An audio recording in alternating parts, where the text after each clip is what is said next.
TV, certainly the best.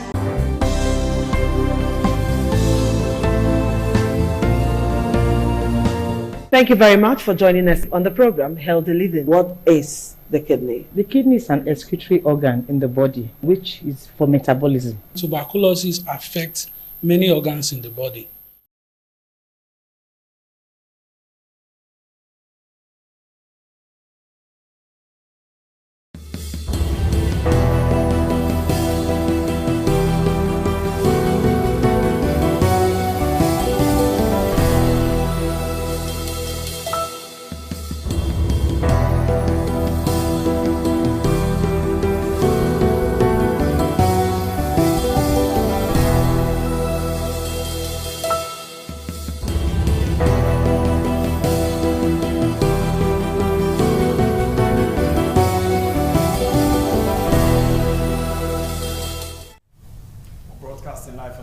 Television. This is TMI, your ultimate breakfast current affairs program, where we'll bring you up to speed with information trending around in the space of politics, governance, current affairs, and name it.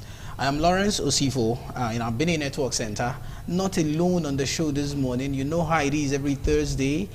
You know what they say about beside every successful man, there's always a woman or a lady beside. I have a beautiful lady beside me this morning on the show, the person of Chukwu Fomunaya Adigwe. Good morning and good to have you. Good morning to you, Lawrence. It's always a pleasure to be here with you. Absolutely. And, let's get this started and, discuss the issues that have trended over time. Absolutely. Every day issues come up. Every minute. Yesterday was the screening of the new Minister of Defense, the former Chief of Defense Staff, the person of General Christopher Musa. I watched the proceedings yesterday for straight 5 hours. The guy was drilled. Indeed. When a senator moved a motion that he should just take a bow and go, for the first time I saw the Senate President said something very germane.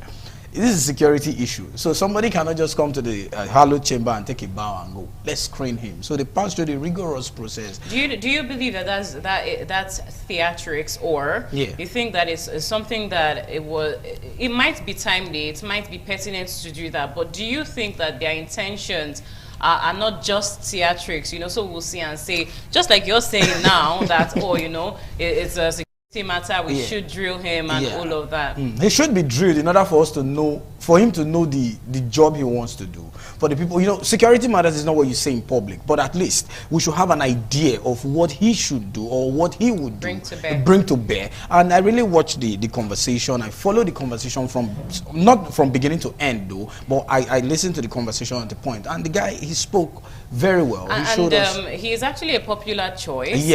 Like almost everybody gathered for him. Immediately, the ex-Minister of Defense did resign. I did see a lot of speculations, a lot of people on the social media space coming out to say this is the preferred choice, and it is nice to see, the people being listened to, especially at this point where Nigeria's security architecture is something of a fragile. Absolutely. So it needs importance, and we have to pay attention to it, really, because that is what we need right now. We want a situation where Nigeria is safe, every Nigerians are safe. It's not going to be a situation whereby you're hearing it's Christian genocide, it's Muslim. We don't want to hear all of that. What we want to hear is that no Nigerian is dying. That's the deal. Because the Constitution already says the security and the welfare of the citizens is the sole purpose of government. So trying to tell the people whether the person who they are killing in the north or the people they are killing in the north central or the corner, they are Christian or they are Muslim, we don't want to hear all of that. Just make Nigeria a safe space. So I really love that yesterday. So we look forward to seeing what the president is going to do next. Definitely it's going to be to swear him in, because the Senate has done their job. So there can't be any going back per se. So we look forward to see what he brings to bear. But that's not going to be our crux of our conversation from our Benin Network Center this morning. We will be looking at the ambassadorial, not ministerial now, sorry, ambassadorial nominee list that was released. I think that was on Friday or Saturday. Sunday, on Sunday, yes. Though, early this week. Or Saturday. Which is still on the space. Yes. But some names on that list seem to be names that a lot of Nigerians are not okay with. Just like you said earlier, when the former minister resigned, it looks like everybody started calling for General Christopher Musa. Now, the list was released. Nigerians are saying there are some names there that ought not to be there. So, we'll be looking at the implication of some of these persons, and also our foreign and diplomatic relations with other part of the world from our Benin Network Center. Okay, I'm sure my colleagues in Lagos is ready. Joshua, good morning and good to have you on the show this morning. How are you doing?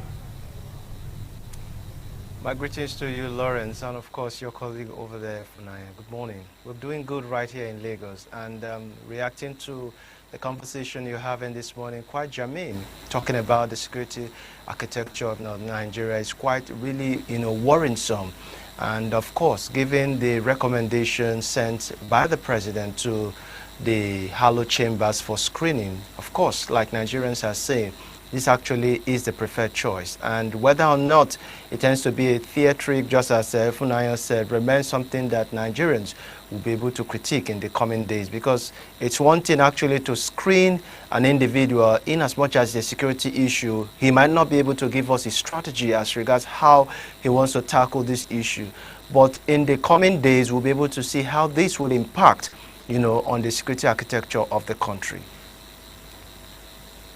Joshua, that's true, because like we always say, security issue is not an issue you bring to bear to the public. So your strategies, whether you're using guerrilla warfare rather, or any kind of warfare, is something you keep to yourself.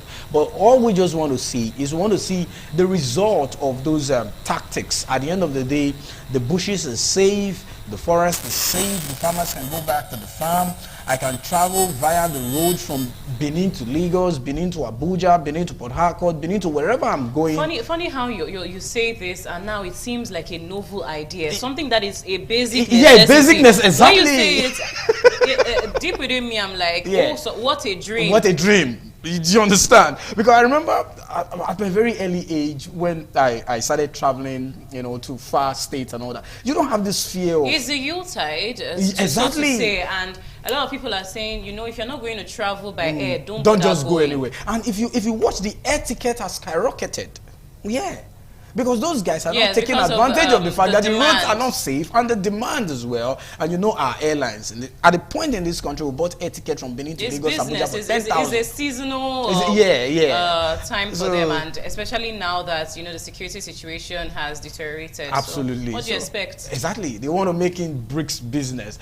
All right, so that is part of that as well. Like I said, we won't be talking about security basically, but we'll be looking at the ambassadorial list that is still on the talking point. Nigeria's foreign and diplomatic relations with other part of the world, coupled with the names of some of the names, let me not say the names, some of the names that are on the list.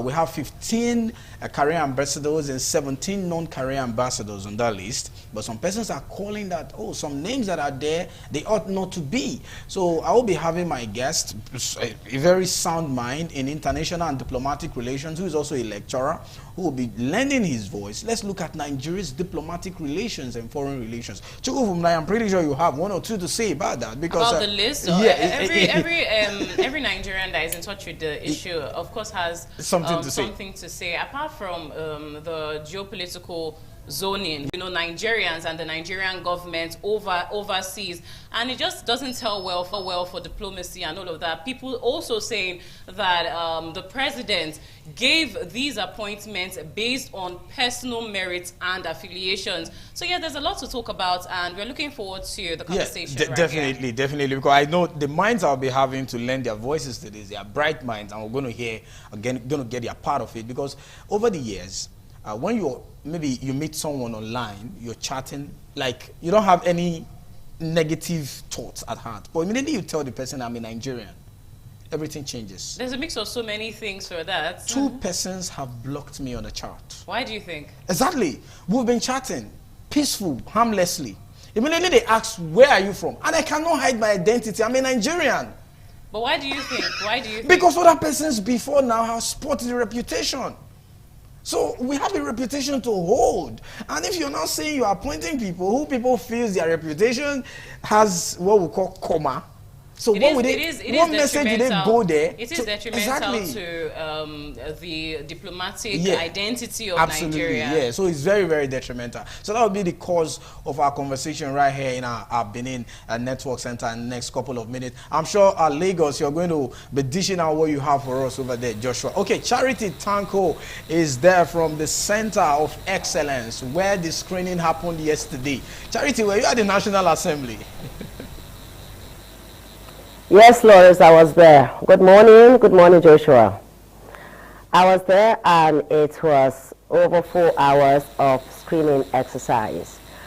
Even though at the beginning of the screening, a senator from Niger State wanted General Christopher Musa to take a bow and leave, but to the surprise of many, the Senate President, Godswill Akpabio, said no, that he must answer to questions, that because there are we have over 200 million Nigerians who are seeking answers to what is happening as regarding the security situation in the country, and as well as 109 senators in the Senate, in the red chambers, who have 1 or 2 questions to answer. So he must.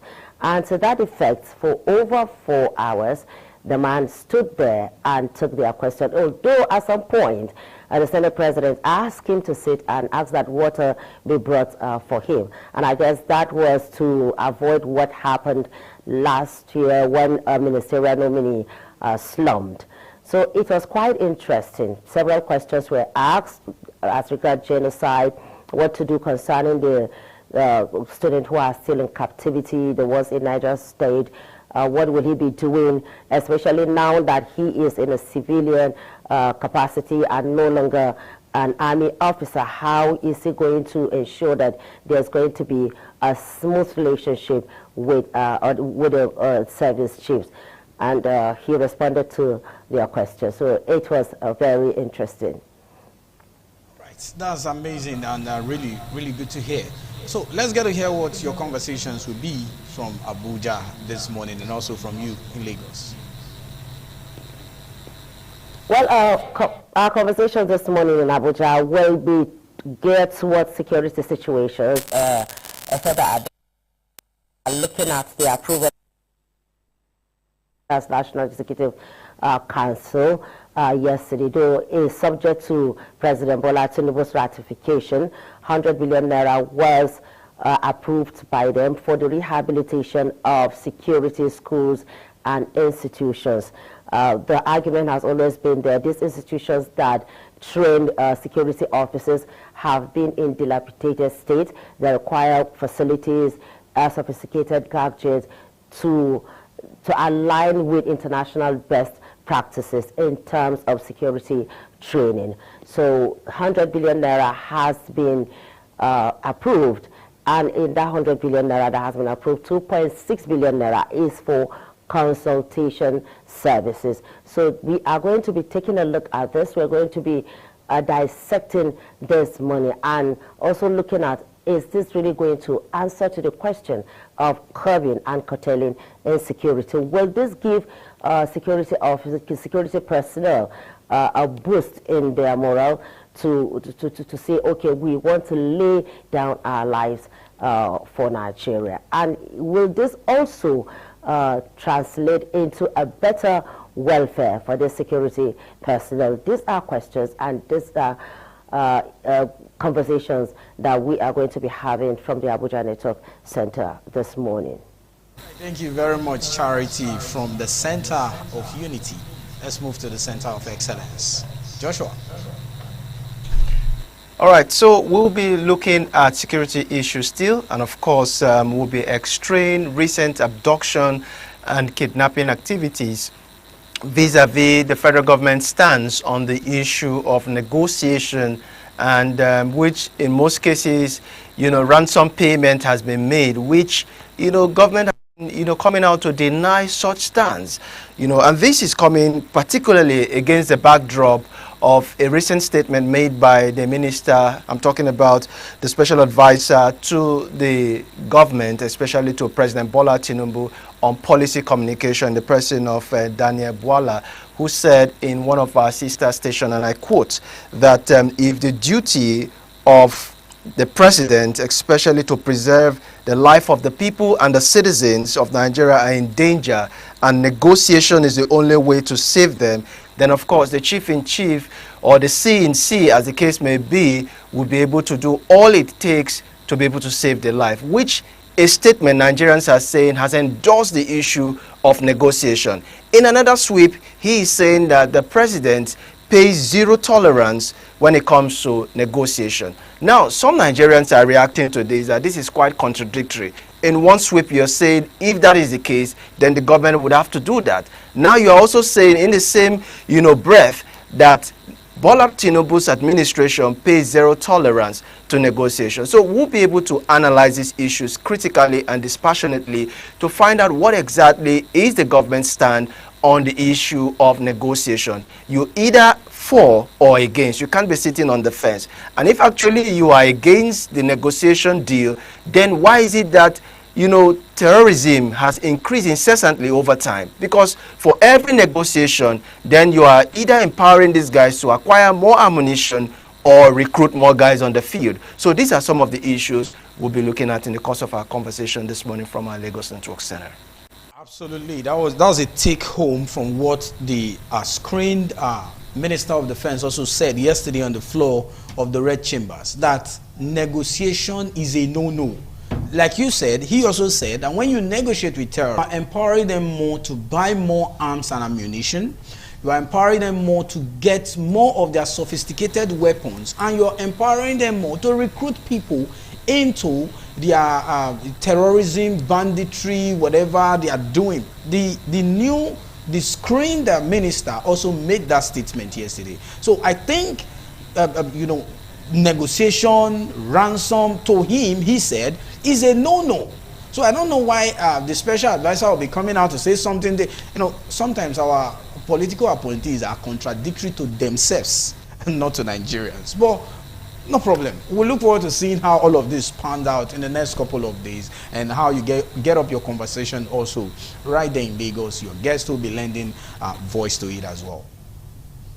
Okay, we'll take a short break now for us to bring you what the newspapers are saying on the TMI this morning. Stay with us and go nowhere.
ITV, certainly the best.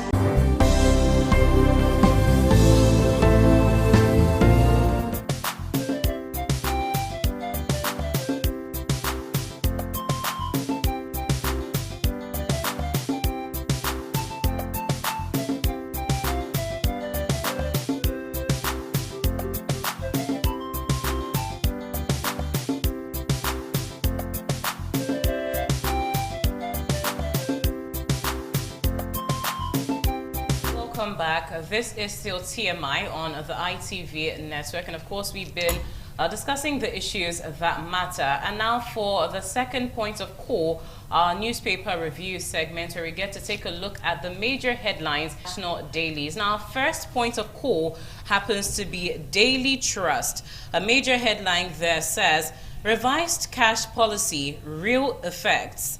Another point of call on Daily Trust goes to say, moves to tag kidnapping act of terrorism. You get to see that one on Daily Trust page 19. Also on Daily Trust, Fubara lawmakers at loggerheads again. That's on page 13. Also on Daily Trust, you see U.S. to restrict visas for genocide supporters in Nigeria. That's on page 32. Other stories right there on Daily Trust, insecurity. There are gaps within armed forces, says General Musa on page 5. Just beneath it, you see why only 2.5 million of 9.8 million completed voters registration. That's on page 12, pardon.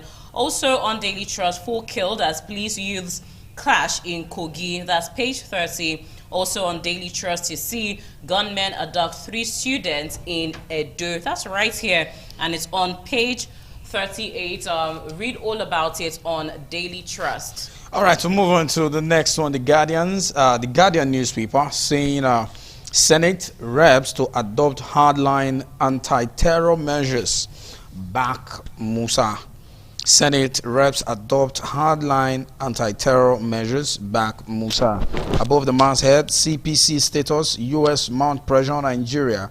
Vows visa restriction. You can find that on page 6 of the Guardian. Also, MTEF clears path for 2026 budget as federal government renews revenue gap. You can find that on page 3 of the Guardian. And also, stakeholders demand legal backing for IREV e-transmission of result. This one is really talking about INEC.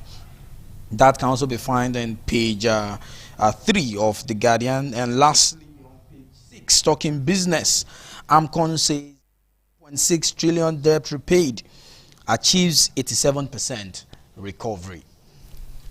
We'll move now to our next point of call, The Nation. On The Nation newspaper, major headlines there. Senators, reps rise against terrorism, banditry, killings. Kidnapping, terrorism to attract death penalty with concerted efforts will defeat insurgency, says General Musa. Also on The Nation, U.S. imposes visa restriction on violators of religious freedom. Also on The Nation, you see a major headline there. FEC approved MTEF projects, 50.74 trillion naira revenue for 2026. NEC okays 100 billion naira security training rehabilitation. Also on The Nation, you see AMCON pays 3.6 trillion naira for toxic assets. You also see on The Nation newspaper there another headline: Senate panel recommends clearance for ambassadorial nominees Oke Are Dalhatu. And that's on page 7. Grab yourself a copy of The Nation newspapers to read all about it. All right, the New Telegraph is saying targeted killing. U.S. imposes visa restrictions on religious freedom violators in Nigeria. Targeted killings. U.S. imposes visa restrictions on religious freedom violators in Nigeria. Above the masthead, page 6 and page 3, reps blame discos for poor electricity supply. Page 4, I didn't resign over U.S. military threat. Former Minister of Defense, Badaru. FG orders strict enforcement of 5% job quota for persons with disabilities. You can find that in page 4 and page 6 of the New Telegraph. Also on page 4, Nigeria missing as Pope Leo reviews African countries to visit. Part of our conversation also. Part of our conversation in Benin this morning. Foreign and diplomatic relations. Why will Nigeria be missing? Why the Pope will visit other African countries? Okay. Below that you can see ASF France, 82 Nigerian women on death row. ASF France, 82 Nigerian women on death row. You can find out in page 5 and page 6 of the New Telegraph. And lastly, there, FEC OK's 2026 to 2028 medium-term expenditure framework MTF project for 34.33 trillion naira revenue. And finally, confirmation drops on our neck. Akpabio reject bow and go treatment for General Musa. Well, that's for New Telegraph. And now The Punch. Major headlines there. Adduction crisis. NAS asks federal governments to name terrorism financiers. Lawmakers demand guards for schools. Worship halls. New defense minister probes Kebbi kidnap. Army general death. That's on page 2. Also on The Punch, another headline you get to see. Miners reject government's 6-month mining ban plan. Also, AMCON repays 3.6 trillion naira loan to Central Bank of Nigeria. That's on page 35. Also on The Punch, federal government unveils 54 trillion naira budget as debt service gulps 16 trillion naira. Also on The Punch, voter register review begins as INEC closes registration. Also, U.S. company withdraws Nigeria's presidential jet from sale. And that's on page 34. On the foreign scene, it also, has something to do with Nigeria. U.S. moves visa ban over alleged Christian killings in Nigeria. Well, that is something that's been recurrent, and it's something of an issue. Absolutely. Based on the genocide that's allegedly happening, or is happening, there's a ban going on visa registration. You get to read all about that on the Punch newspaper. Other headlines there, Senate questions ministers on 30 million naira. $30 million school safety project. Also there, 22 Lagos PSP operators fired for underperformance, and that's on page 5. Also, CBN ends cash deposit limits for bank customers, and that's on page 36. Okay, we'll move on to the next one. Nigerian Tribune, U.S. to restrict visas for Nigerians violating religious freedom. The U.S. to restrict visas for Nigerians violating religious freedom. The question I ask is, how would they? Okay, they know them anyway. I want to know. Yeah, that's what's going to be what's the criteria? But it's the U.S. It's not Nigeria, it's the U.S. So definitely they will. Above the man's head, Musa assures of winning war on insecurity as Senate confirms him defense minister. That's on page 3. On page 5, CBN raises weekly cash withdrawal limit to 500,000 naira, scrap cash deposit capitalization.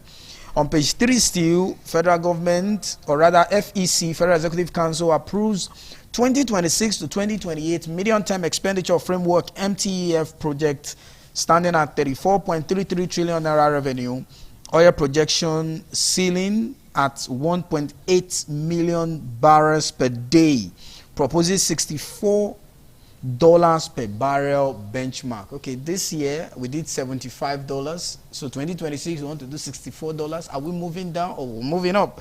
We'll talk about that on the business segment. Below it we'll have reps ask FG to name sponsors of terrorism, banditry. The federal government actually said they know them, because Daniel Bwala also came out to say yes, they know the people's financing it. So we want to, this is something. Even the late Muhammadu Buhari's administration said that they know these people. Publish their names. Let's see them. Let's know who is sponsoring terrorism in Nigeria, so that we will know how to relate with them. You can't be killing citizens at will. You are empowering people to kill. Terrorism is not a big business in Nigeria. Let's tell ourselves the truth. It's a business. People are there. Somebody even came out recently to allege that the bandits are on government payroll. There's an allegation to that effect. That they are paying these guys monthly salary, just like you and I come to work at the end of the month to get paid. People are killing and they are paying them consistently. People are sponsoring them. So name them. We want to see, publish the list. Let's see them so that we'll know how to attack them. Not attacking by carrying guns anyway. We know how to verbally attack them. Please name them. We'll move on to the next one. One, terrorism-related prosecution to be expeditious, transparent. And also the next one under it is saying advocate establishment of terrorism, kidnapping, banditry, and tribunal during constitution review.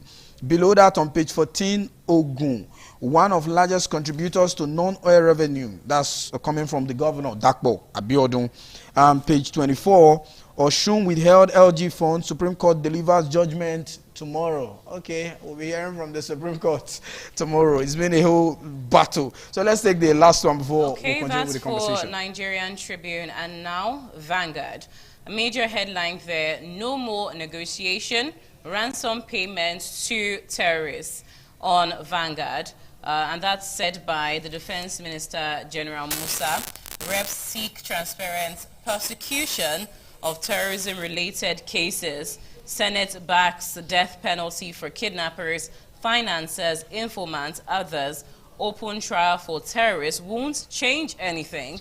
And that's said by lawyers. I guess you get to see all of that on page 5. And Shettima to governors. Overcome challenges, not explain them. And that's on page 9 of the Vanguard newspaper. Also on Vanguard newspaper, Niger adoptees will be rescued soon. And that's said by Governor Bago. It's on page 13. Also on Vanguard, U.S. issues visa ban on Nigerians involved in anti-Christian violence. And that's on page 8. Also on Vanguard, FEC OK's 2026-2028 MTEF projects, 34.33 trillion naira revenue. Also on the Vanguard, CBN removes limits on cash deposits, raises weekly withdrawal limit. Also on Vanguard, you get to see 4 trillion naira debt.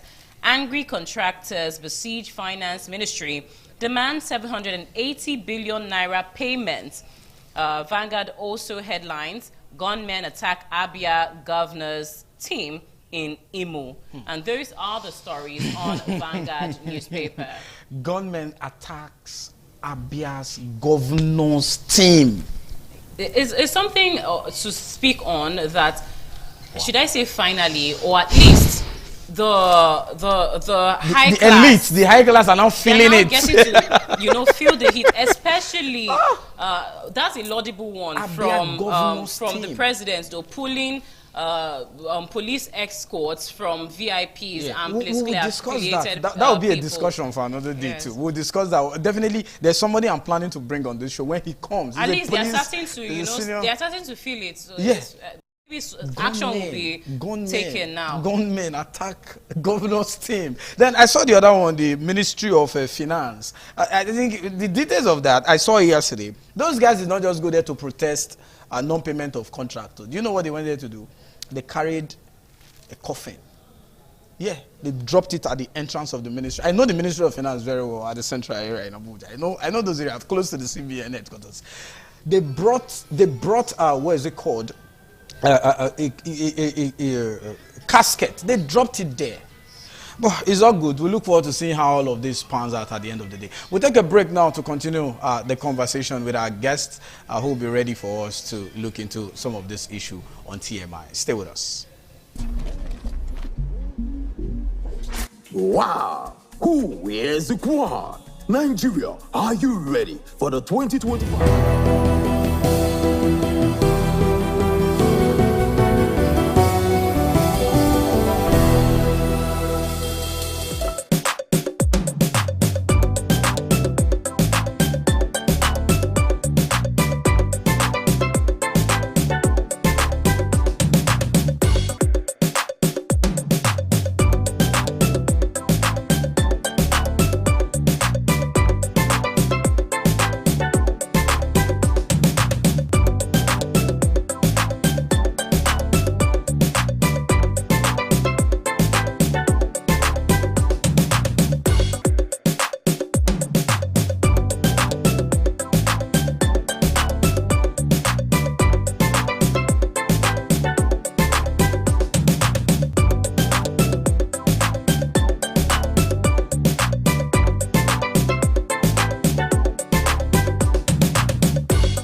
TV, certainly the best.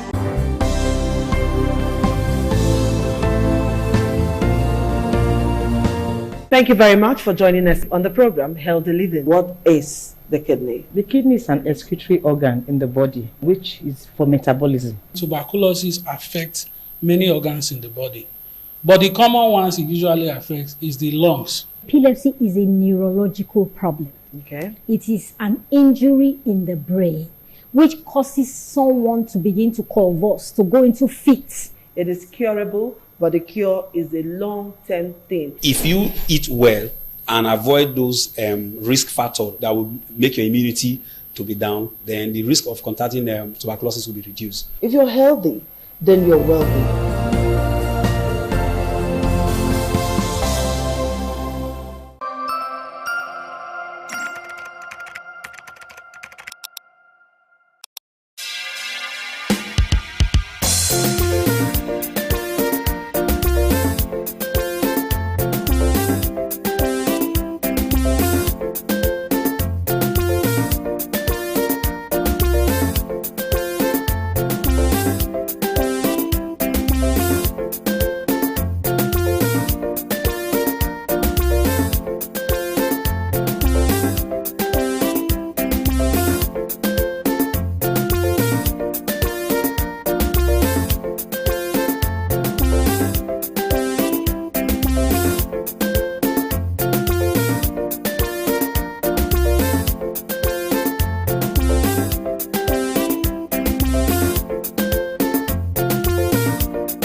The man went out to bring in thugs to come and beat her. Yeah. In a situation like that, do you think women would have seen that and still want to speak? Really, we're talking about. That's what I said. So when they bullied her, if she's not bold enough, she will shut up. What is your advice for girls out there that are so desperate to be married? We women, we have to be really intentional about our parenting. If you know a child is being abused, or you see signs, a bruise or a child, it has to be investigated. People barely even breathe when they are going for a shrebi and something. Party. You have to be They smart. can't sit If down. you see when they are dressing them up or dragging on both sides, you cannot breathe. And these women will stay in those events for hours just to keep up with that beauty trend. Is that healthy? That's not healthy. I am Patricia Uremu Gabriels and we're reaching you live from our Lagos Network studio. Of course, Women in Conversation is a program designed for women to discuss about themselves.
TV, certainly the best.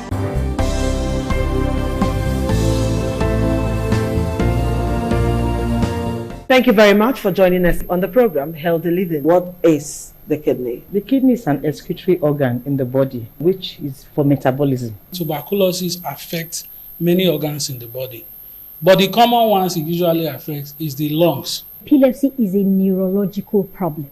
Okay. It is an injury in the brain which causes someone to begin to convulse, to go into fits. It is curable, but the cure is a long-term thing. If you eat well and avoid those risk factors that will make your immunity to be down, then the risk of contracting tuberculosis will be reduced. If you're healthy, then you're wealthy.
Thank you so much for staying with us. Still TMI on the ITV network. Let's start up the conversation from our Benin Network Center. What we'll be looking at the recently released ambassadorial nominee list, and we're going to be looking at Nigeria's foreign and diplomatic relations in focus. How have we been faring, talking about our relationship with other countries in the world? We're sending ambassadors to represent us in our diplomatic missions and our foreign missions. What message will they carry to change the mindset of other people out there about Nigeria and Nigerians? So that will be our point of conversation here this morning. I have my guests who are already joining me on the show. I have the person of Felix Osareme, who is a very topmost senior lecturer in the Department of History, International Studies and Diplomacy, University of Benin. Good to have you on the show this morning, sir.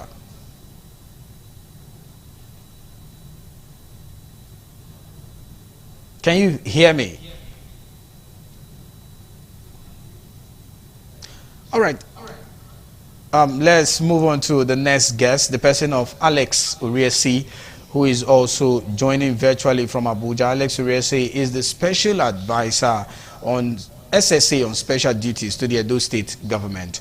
Alex, good to have you on the show. Thank you very much. I appreciate it. Okay, thank you for joining us. All right, first off, how would you describe Nigeria's relationship diplomatically and foreign relationship with other countries of the world? Because those we are sending to represent us in our foreign missions, they are not just going there for themselves alone. They are going to represent the Nigerian state. But before now, what do you think our relationship has been with other countries? Is it cordial or is just there without no impact? Thank you very much. I appreciate your time here. I believe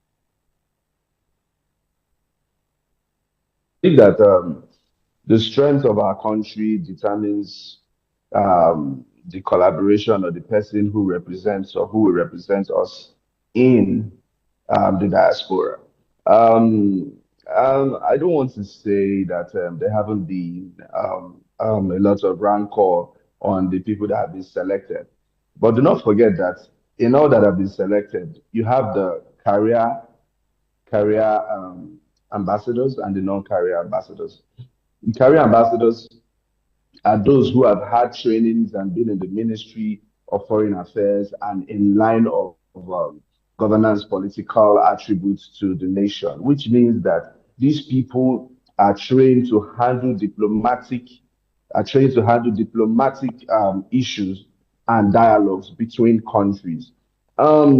Yes, Nigeria is a country of notes, a very strong country of notes, and everybody knows that. And it would be right for us to send the right people.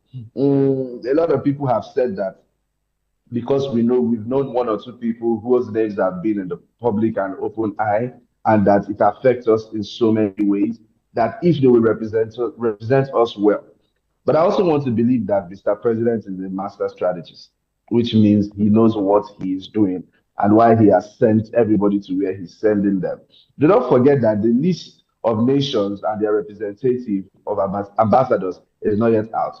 All that is out is their names and going through screening process at the Senate, which means that a lot is still being done behind closed doors.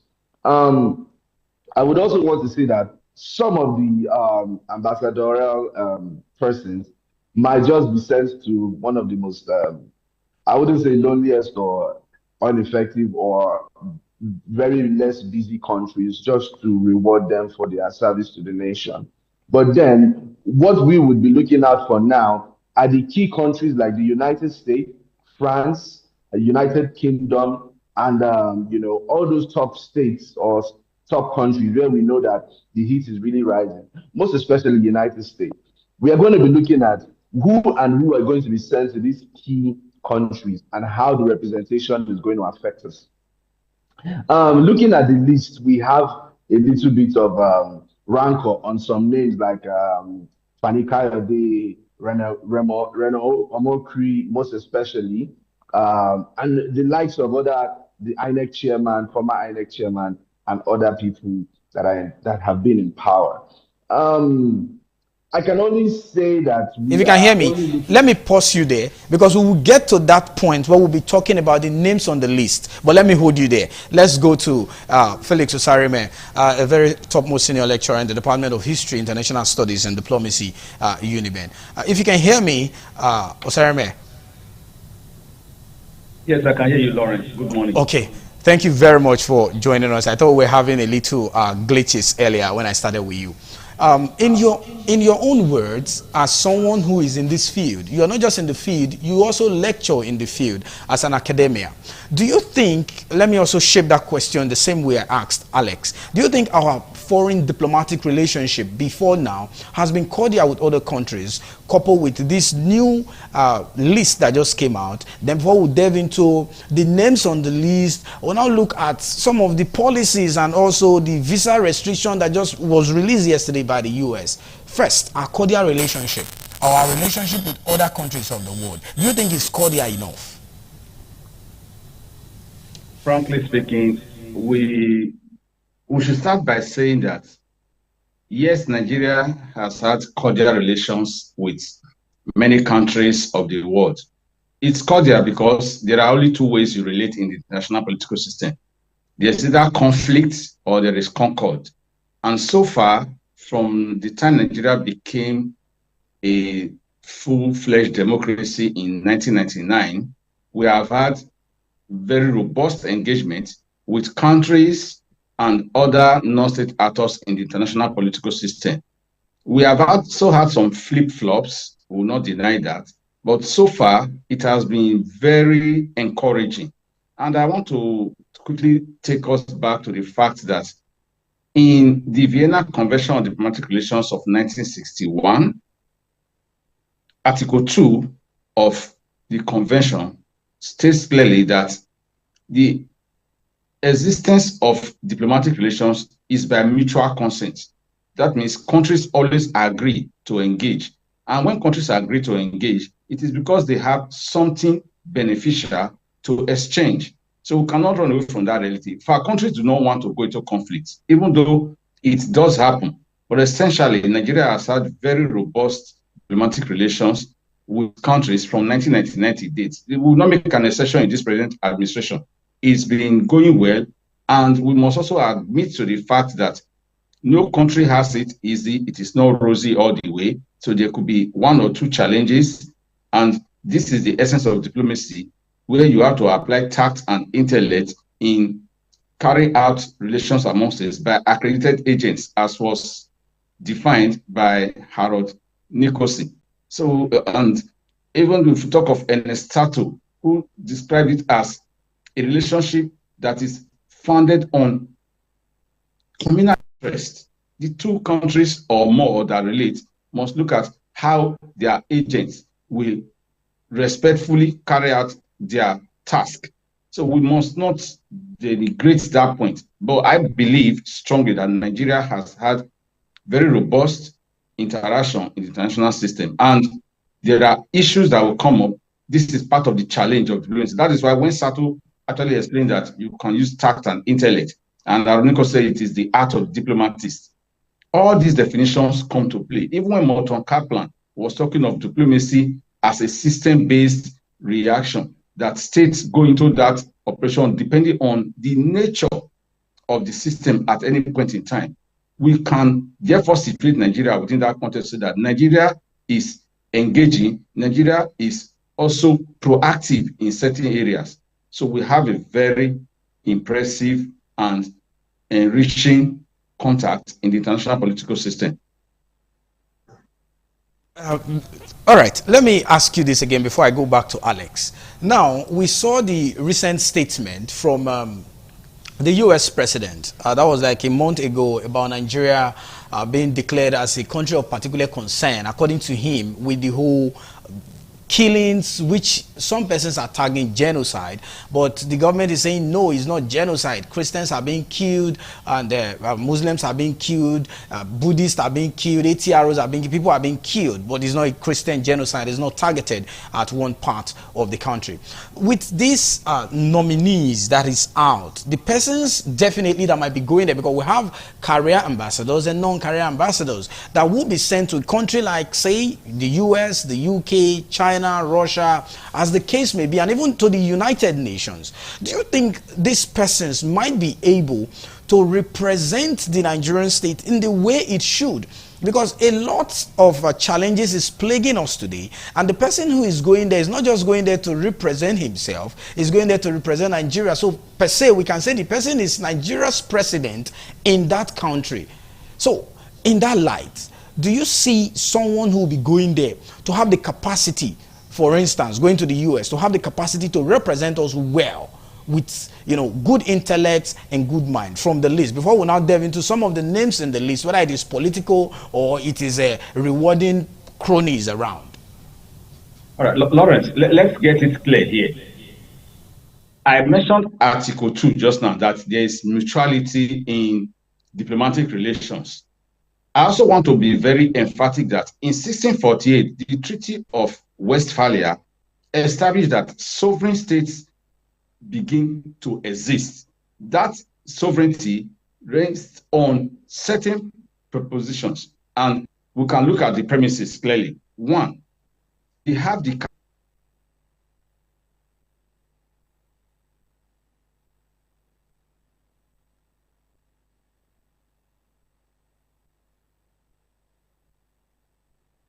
I think we're having some challenges there with let me move to Alex Uresi. Alex, if you can hear me clearly. So you were earlier trying to mention some names on that list. So let's go to the list in itself. A lot of persons have raised concern over some of the names in the list, the likes of Femi Fani-Kayode, the former aviation minister, Reno Omokri, who has been so critical in criticizing the incumbent president Bola Tinubu. Even a video started surfacing of when he started saying if they call him to come and work with the government, he's not going to work. He will turn it down and all of that. But those videos started surfacing. They're also looking at the third degree of the immediate past chairman of the Independent National Electoral Commission, INEC, and a supposedly unbiased umpire. Somebody just left office not up to 2 months, is getting an appointment as an ambassador. So making people to feel this guy was actually a card-carrying member of the political party. That was why some persons also said he worked for the party in power to come into power. Do you foresee that? Do you see that as what played out in that list? And also a former governor of Enugu State, the daughter of a 7th senator. You know, the list is just something, if we start going in details, a lot of persons that are there, Nigerians are saying they are not supposed to be there. Your take? Thank you very much. Kelly, that politics is a game of who can throw stones better sometimes. In the aspect of Reno Omokri is a strategist, almost like a strategist, you know. When you beat a dog so much, the dog becomes submissive. He threw stones so much to Bola Ahmed Tinubu that Bola Ahmed Tinubu took recognition of him. That was his own strategy, because when the list and the assignment came, he did not turn it down. I don't want to say he doesn't have the interest of Nigerians at heart, but that was his own way of getting the attention of the people. You know, a lot of people have said that he has the ability to chew from both sides of his mouth, and if that is the case, then he's practically won and gotten the attention of those who need to see him. Looking at Fani Kayode and the likes of the others, and Orji Uzor Kalu's daughter, I want to say that if testimonies are going around, they will say to first reach my house. So I don't see why Orji Uzor Kalu. But anyway, first is first. We will say that we are Nigerians first before anything. So whether anybody is anybody's daughter or anybody's father, if you have someone that would refer you, it will be the best interest for you and your family. And then let's look at these people in question. Are they qualified? Most of them are qualified, most of them aren't. And what merit were they given the position for ambassadorship to represent Nigeria? Because being an ambassador means you are the direct link of any country or the country of residence directly speaking for a whole continent. So I believe we need to understand that Bola Ahmed Tinubu, our president, is a very direct strategist. Most of the time, we might not see immediately the use for his use of placement.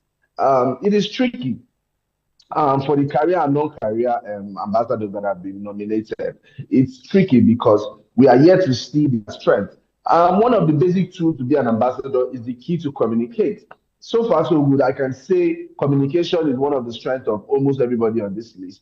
And I believe the key countries, like I said earlier, should be given to those that are capable of representing the country well. We have the former DG of DSS in this list. I don't know if you know.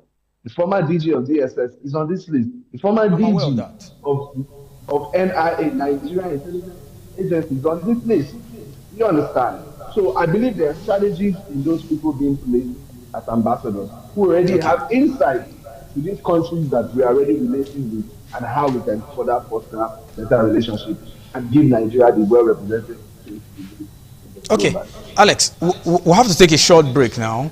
We'll continue the conversation after the break. Stay TMI, stay with us.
TV, certainly the best.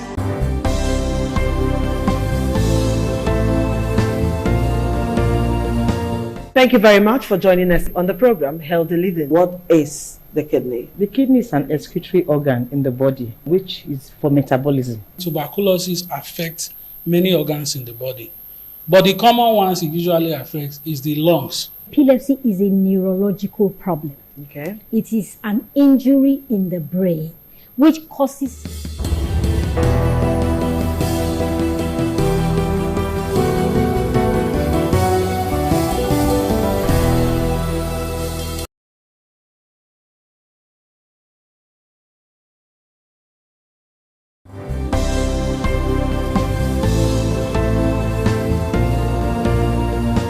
Thank you very much for joining us on the program Healthy Living. What is the kidney? The kidney is an excretory organ in the body, which is for metabolism. Tuberculosis affects many organs in the body, but the common ones it usually affects is the lungs. Epilepsy is a neurological problem.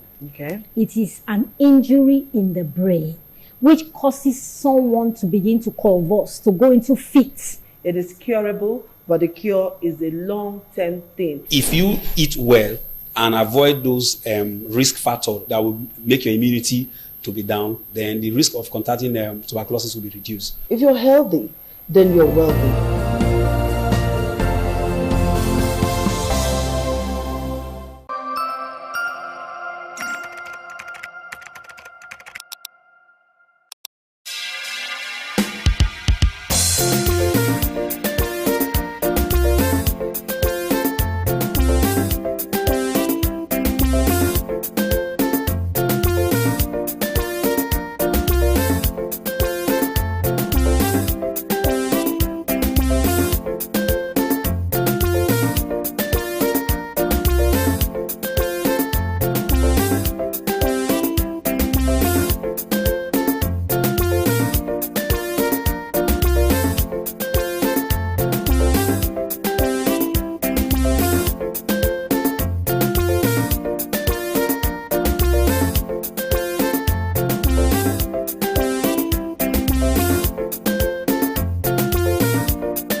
So much for staying with us. It's still TMI on the ITV network, and here in Benin we've been looking at the ambassadorial nominee list, Nigeria's diplomatic and foreign relations in focus, and my guests are still with me. But let me go back now to Osereme. We were talking to you before we had that network glitch.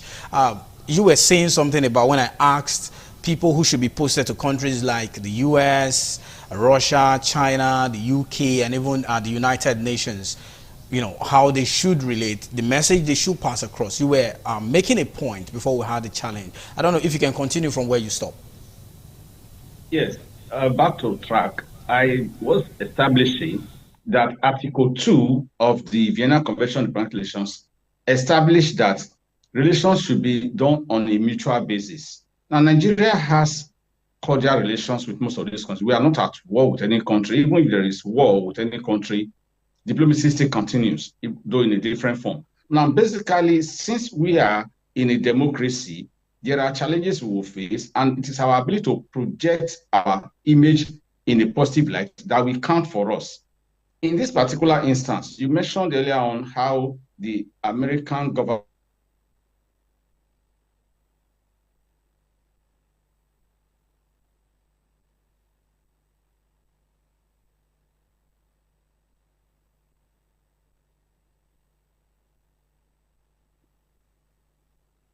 African country, and Nigeria is a major player, not just in Africa, but on the global stage. We have a huge population of over 220 million estimated. We have huge reserves of crude oil and natural gas. We are one of the biggest suppliers of crude oil to the international market. So we have assets that are viable, verifiable, and they are bargaining points for us. Now, Trump has established his own point. It is now our position to respond. And Nigeria can do better by, first of all, putting up a very strong response. The issue of whether it is genocide or not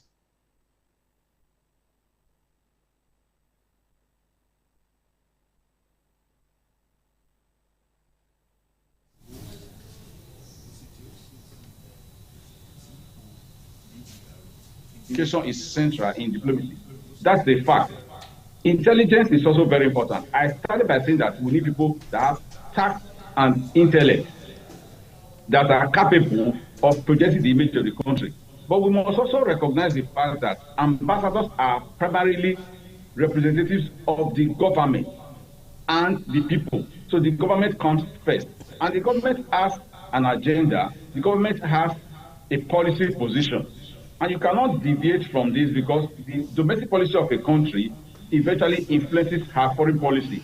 And diplomacy is the oil that is used to smoothen our foreign policy. So if we have a robust diplomatic team, we'll be able to clarify some of these issues that are taking us through the cleaners in the international community. So we can also say that the nominees that have been suggested by the president are not yet confirmed. There are procedures that will still be followed. One of the major procedures is that they have to go through Senate screening. The president has done the first step because it is his exclusive privilege as the head of the Federal Executive Council to nominate persons. We are not discussing their personality yet. He has nominated people that he feels can do the job. They will have to go through Senate Committee on Foreign Relations for verification and affirmation.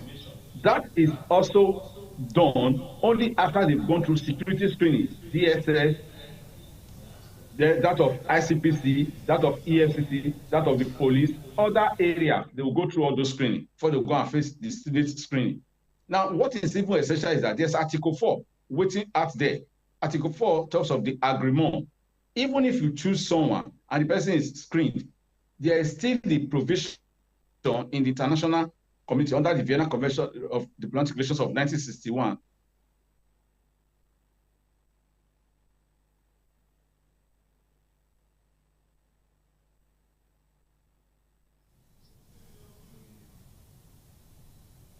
All right. If you can still hear me, Osereme, I don't know if you can. They have the right of. Let's move to Alex. Alex, if you're there, the next question will be. Osereme talks about the tact and intellect of the nominees after screening.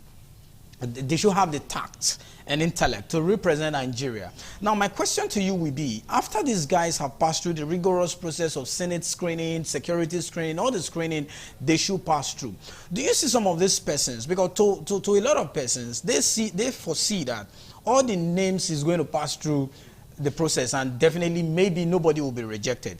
If that happens, do these persons have the tact and intellects, like Osereme mentioned, to really represent Nigeria at the capacity of ambassadors, depending on whether you are a carrier or you are a non-carrier?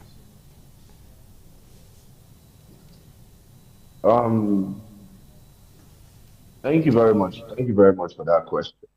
I want to say that categorically, as left for me, the carrier nominated ambassadors are already good to go because this is something that they have been trained for, they have dealt with, they have gone for different courses on national diplomacy and management, public relations and all of that, which means they have been in this field for so long. And don't forget that every ambassador is put on a level grade 17 and above, which means they've done very well in their fields and they are good to go. For the non-career ambassadors, I believe they are also good in their field.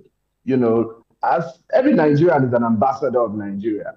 But then those that are selected, don't forget, are recommended by people, which means these people have found them worthy of recommendation to represent them as an ambassador. I don't want to say that if all states were given by their governors or by elites and all of that. But from the list of the non-career ambassadors, there are a whole lot of eligible people there. The question now is just like my co-host said, is that the country of host that they are being sent to, will they receive them? You know, most of them, we are pointed fingers and say these ones are not good, these ones are not good. And if they've been involved in shady deals or shady representation, these other countries that are going to also do their background checks to see.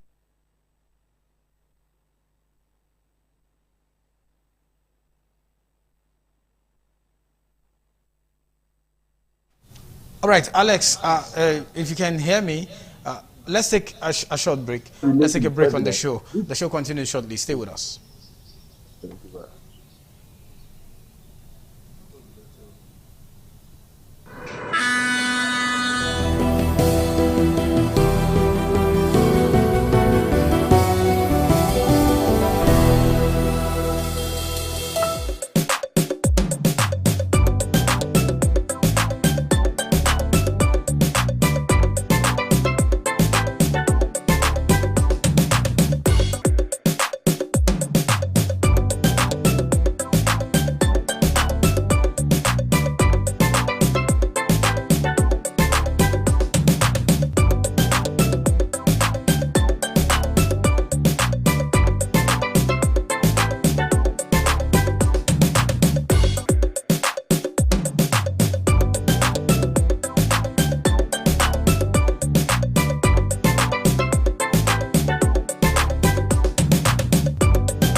ITV, certainly the best.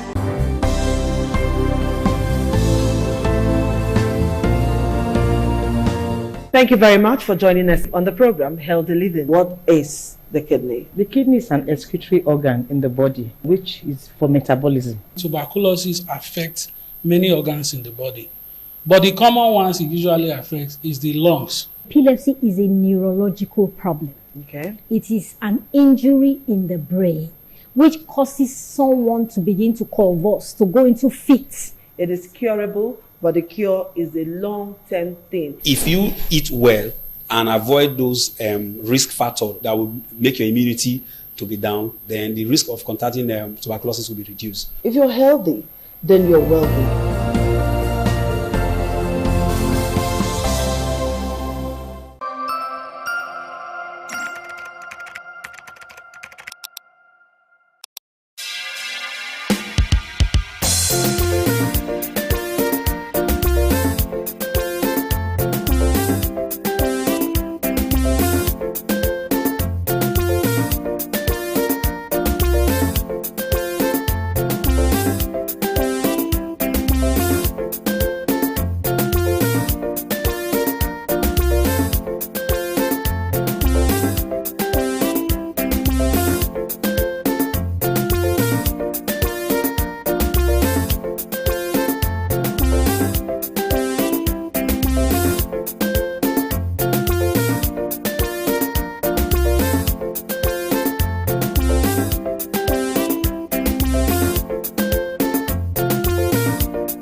The man went out to bring in thugs to come and beat her. Yeah. In a situation like that, Do you think women would have seen that and still want to speak? Really, we're talking that's about... what I said. So when they bullied her, Yeah. if she's not bold enough, she will shut up. What is your advice for girls out there that are so desperate to be married? We women, we have to be really intentional about our parenting. If you know a child is being abused, or you see signs, a bruise or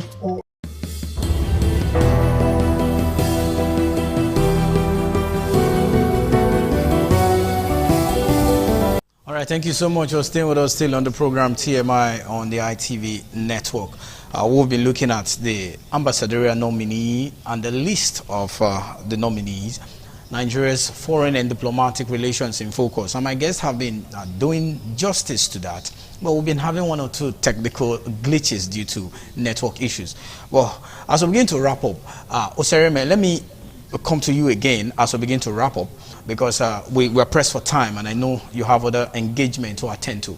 You were making a point earlier before that glitch. Then let's get that point. Then we'll also get your final take on both the people on that list, the names on that list for the career and the non-career ambassadors. What we should be expecting from them when they are eventually posted, because you talked about them having the tact, which I was supposed to ask before we have that glitches. Then what should we expect from them after the screening from the Senate, security screening and everything put together as we begin to wind down the conversation? But briefly, we recognize the fact that Section 171 of the 1999 Constitution of Nigeria, amended, gives the president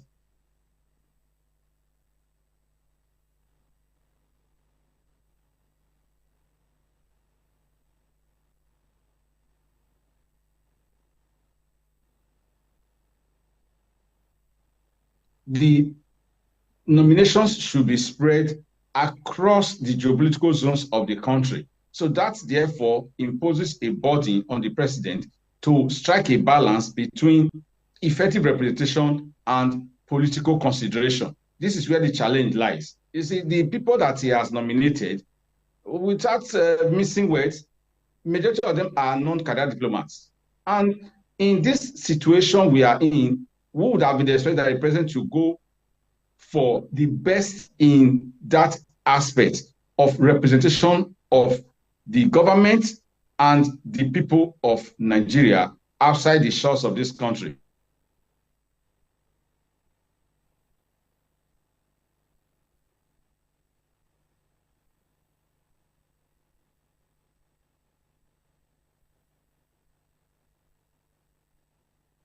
To serve for the administration.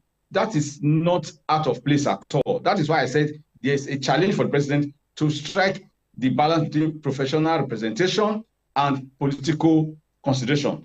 Ambassadorial positions all over the world are used by most governments as spoils of office to settle political associates. We cannot run away from that. But in the case of Nigeria today, we have a particularly disturbing challenge.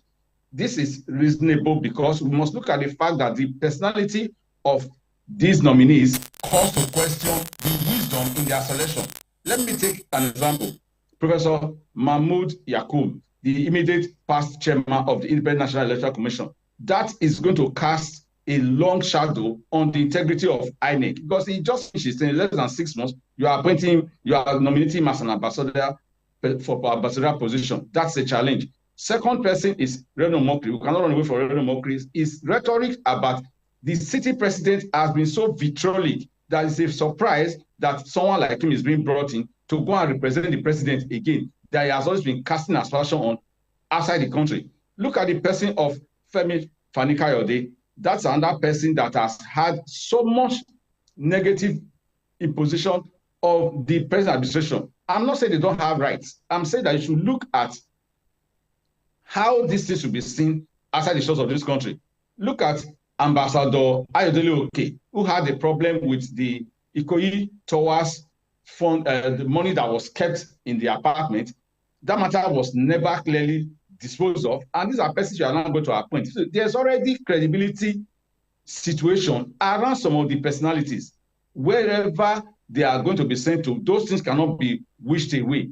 That is why I am that by the fact that the selection of these personalities should have been better done. The president has that right to choose anybody, but there are very comprehensive, competent, and capable persons all over the country that he can still pick from. And that is why I mentioned Article 4 of the VCDR, the agreement, that the countries are sending people to, whenever you have done anything you want to do internally, that offer, that perspective is waiting outside the country. And it will be embarrassing that the receiving country will turn down these persons because they do not even have to explain to you why they are like this. I'm not saying they will turn them down. I'm saying we should think of that because it's a long process.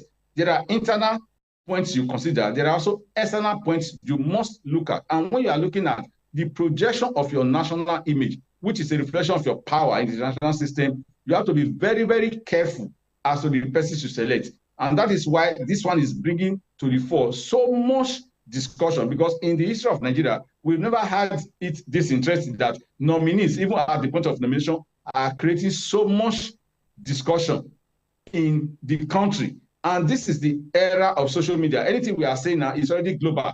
So people you are going to send it to are also seeing, let me not say they are dirty learning being watched already. So we are going to be very, very circumspect about the identities and the successful representation that these people will carry out on behalf of Nigeria.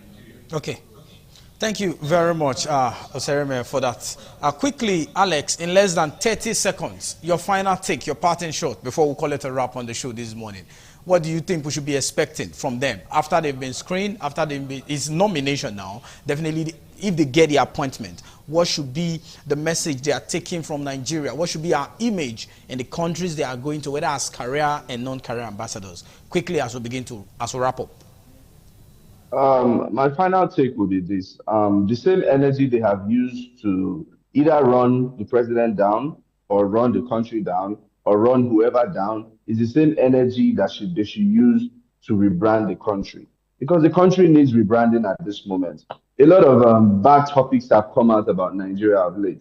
But you know, when people speak about Nigeria, they think that the bad part is all of Nigeria. Nigeria is very large. We're a big country. We're a very big country. So we need an automatic rebranding of the image of our country. I'm not going to talk about their bad blood or their dirty linen and all of that. But if they do have the capacity as trained citizens and people that have worked in this country, they should go out and project Nigeria in the right capacity, engage international stakeholders, engage international business people to come back home and invest, to rebrand the names of Nigeria so that Nigerians in diaspora can find it easy. They should open embassies and borders and give them the opportunity to stand strong, stand tall, and stand represented. Nigerians need to be represented everywhere because Nigerians are everywhere in the world. And I just want to urge the nominated ambassadors and those that would make it out of the screening from the Senate and the approval of His Excellency Bola Ahmed Tinubu, that they should take up the mandate of the country and be a good representation of what we stand for in Nigeria and what the We have to go. Thank you very much, gentlemen, for your thoughts. I appreciate your time and your insights into this conversation this morning. Thank you very much. We thank you for being a part of the program. All right, it's the TMI from our Benin Network Center. We'll be handing you over to my other colleagues in Abuja and in Lagos, but that will be after this short break. Stay with us.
ITV, certainly the best.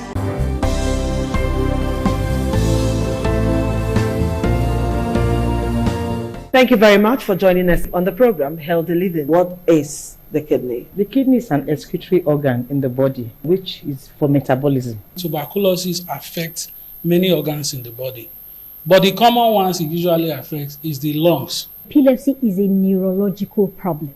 Okay. It is an injury in the brain which causes someone to begin to convulse, to go into fits. It is curable, but the cure is a long-term thing. If you eat well and avoid those risk factors that will make your immunity to be down, then the risk of contracting tuberculosis will be reduced. If you're healthy, then you're wealthy.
The man went out to bring in thugs to come and beat her. Yeah. In a situation like that, do you think women would have seen that and still want to speak?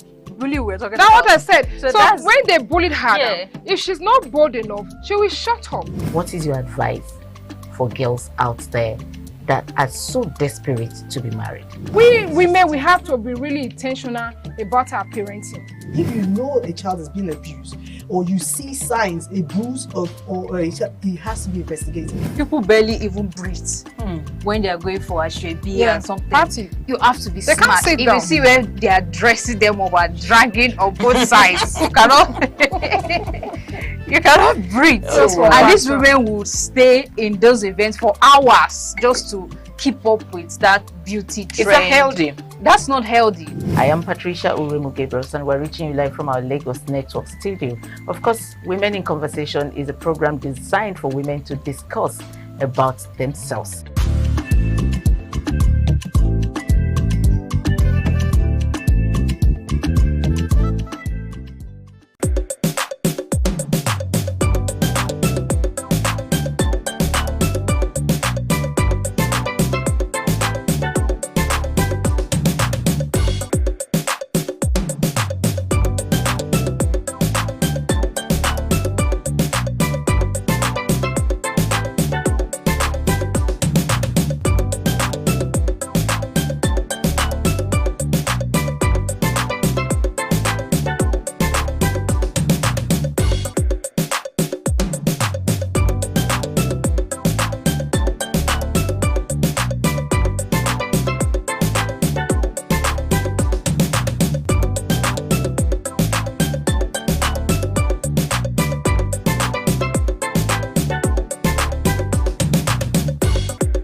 ITV, certainly the best.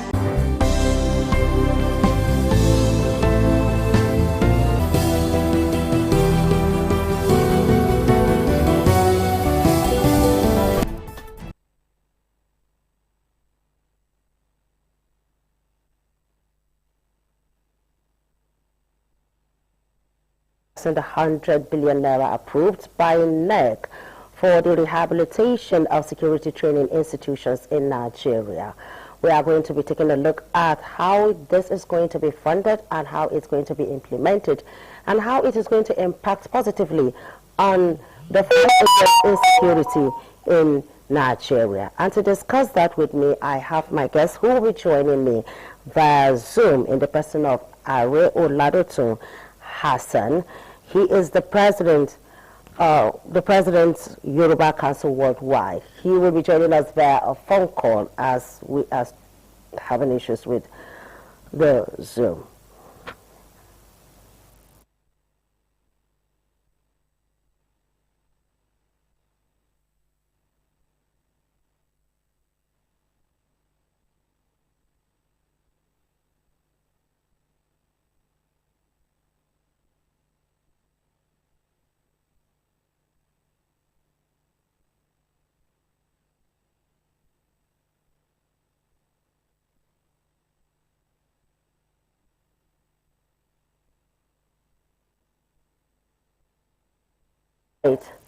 My guest is engaged in another call, but I know that shortly he will be joining us.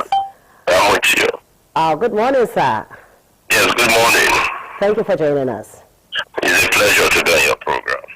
Well, looking at the 100 billion naira approved by the by NEC for the rehabilitation of security training institutions in Nigeria, which we know is subject to ratification by President Bola Tinubu. What are your thoughts on this? Hello? Hello? Hello, can you hear me? I'm hearing you. Can you hear me, sir? Hello? Hello? Well, we are having network issues. You know how these things are. We are going to be getting back to him.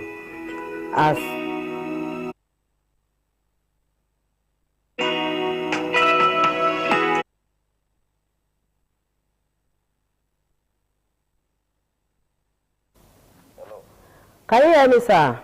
Yeah, I can hear you. Sorry for that glitch.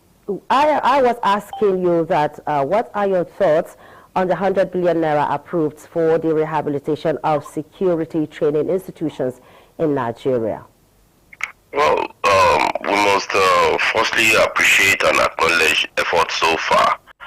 And the 100 billion is just a testament that there is a willingness, there is a commitment, and there is the energy and dexterity to deliver sustained security is being felt by the security agencies around this country. But be that as it may, data whereby our budgetary system needs to be properly checked. And if we are having this as not even within the budget year cycle of a budget, and monies of this nature comes in as a result of the exigency of the pressure. The exigency means that the ongoing reconstruction of, or the you know, when I say reconstruction, the latest order given by the president that all NYSC camps should be converted and rehabilitation centers should be converted for training of forest guards, and all these recruitment exercise should be done simultaneously, is the need to show that those spaces, to me, 100 billion, if not squandered, we do a whole lot to ensure that we have sustained deliverables in terms of armament, in terms of equipment, in terms of their uniform, in terms of the entire environment, in terms of any other thing that will create that enabling environment and motivate our the fighting spirit of our law enforcement agency. But the major thing is that who is collecting this money? How is it going to be divided amongst police, military, and DSS and every of you, so that we don't have a confusion? We've seen money that are just mere voicemail that we just go and vanish without us seeing any tangible. With the money that is on ground, there must be a budgetary plan on that money. What to use the money to acquire, so that the money will not just be a music at the end of the day. So we need a lot of things to come on board. 100 billion might not be enough to fight insecurity as a date. You cannot compare that to American budget. That 100 billion, if you cannot even buy one missile, one of the strongest missiles in the US. So what it takes, but the willingness, if we are putting that 100 billion, what are we acquiring? What are we doing to motivate the military? Because some of what is happening on the field is different from what their generals are telling us. Sometimes mouth motivation is not enough. What we are using the money, how much arms are we acquiring? Sophisticated arms. We are not talking about old and worn out gun. We are talking about high level automatic sophisticated rifles. So then the recovered rifles from these terrorists, are they being converted for the use of our military? So that sometimes recovered rifles, if all these terrorists caught any police or they kill any army, they take over their rifles. We want to equally know that those rifles recovered, those armory recovered from terrorists, should not just be seen and be kept as a museum.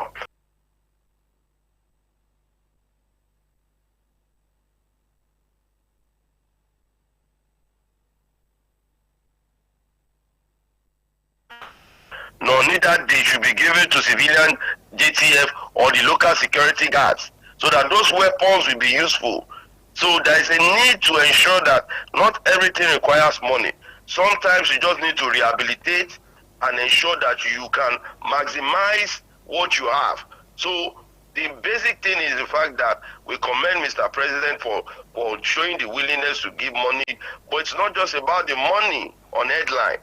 That money must be effectively used for the betterment of what is really meant for, and that is to motivate the system, and that is the security institution that we are talking about. Okay, when you are talking about the money must be effectively utilized and appropriated accordingly, what will you be advising us to the mechanism to be used to ensure that this money gets to the right channel? Currently, we cannot say that maybe this is just more of a counterpart funding, because you see recently, as 100 billion is being earmarked by the federal government, so the governors of the northern region earmarked 1 billion. The governors of the southwest are equally earmarked, and southern governors are marking billions in support of security. It will not be effective if everybody is just dumping money in it. All right, so there's also the issue of the consultation fees. There's a 2.6 billion naira in that money as consultation fees, and already eyebrows are being raised on it. Do you think this is too much, or it's too much? There is who are we consulting? Is it American people that are supporting us, or whoever that we have to pay? Those things ought not to be. We don't need consultants at this period. We only need those monies to be proper. That's where I'm talking about. When monies are not being spent rightly, people will see it as a jamboree. And those that are this money are coming into their care might think it's just a bonanza. So these things should be properly appropriated for arms, for rehabilitation of the barracks, rehabilitation of the women, motivation for the children of the military. Not everything should be spent on acquiring. Sometimes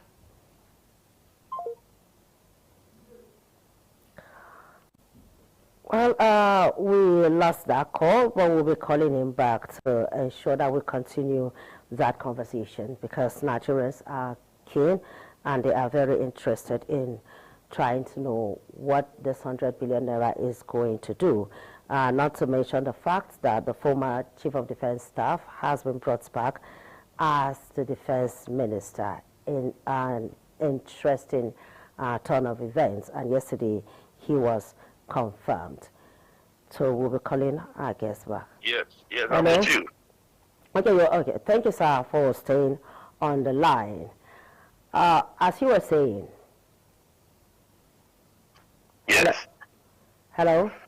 Yes, I'm with you, madam. All right, so since yesterday, the nation has been people have been discussing, and in some parts of this country are rejoicing that the former defense minister is now the Minister of Defense.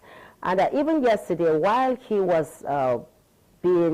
appeared before the Senate and during the screening exercise, a certain senator expressed worry in the sense that as somebody who has come back in the capacity of a civilian, how will he ensure that there's this synergy between him and the service chiefs? And for you, who is a Nigerian, what will you say the coming back of a defense minister as the Minister of Defense will do to the fight against insecurity in Nigeria? Well, it's a good omen that we are having General Christopher as a federal minister who will now be sitting with the president in effect rather than receiving orders from the field. And it's to show that Mr. President foresee the reason why he's trying to review his security architectural plan. But for me, to General Musa, it is not time for us to be shouting hooray. Fight is what will determine the result. The end will justify the means. He's fighting those that are the real sponsors, are the same people he will be meeting at the Senate, along the security lines, along the operational. Heavy.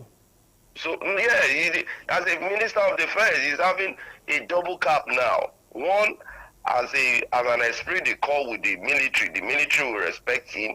Let me tell you, most of these military guys don't respect Nuru Ribadu because he's a policeman. Military men, there's a psychological subconscious in them that they don't value the policeman. They see policeman like every other civilian. They don't value the structural thinking, and that in one way you can see the motivation from their own end that yes, they now have somebody who's now more of equal that can be their own determinant within the game plan. Yes, it will motivate them. He has always been a motivator when he's a general, 5-star general as the chief of defense staff. His experience will go a long way. Those things he has remarked, that fencing of the borders, he should bring up budget for it. So there should be more appropriation to determine and curtail insurgency. So it should work beyond the military. It should work closely with the local security networks. It should work closely with the police, with the DSA. He must be able to have a more... So I'll have to go through your thoughts. Yes. We are going on a commercial break. Please stay on the line. When we return, we shall continue this conversation. Okay.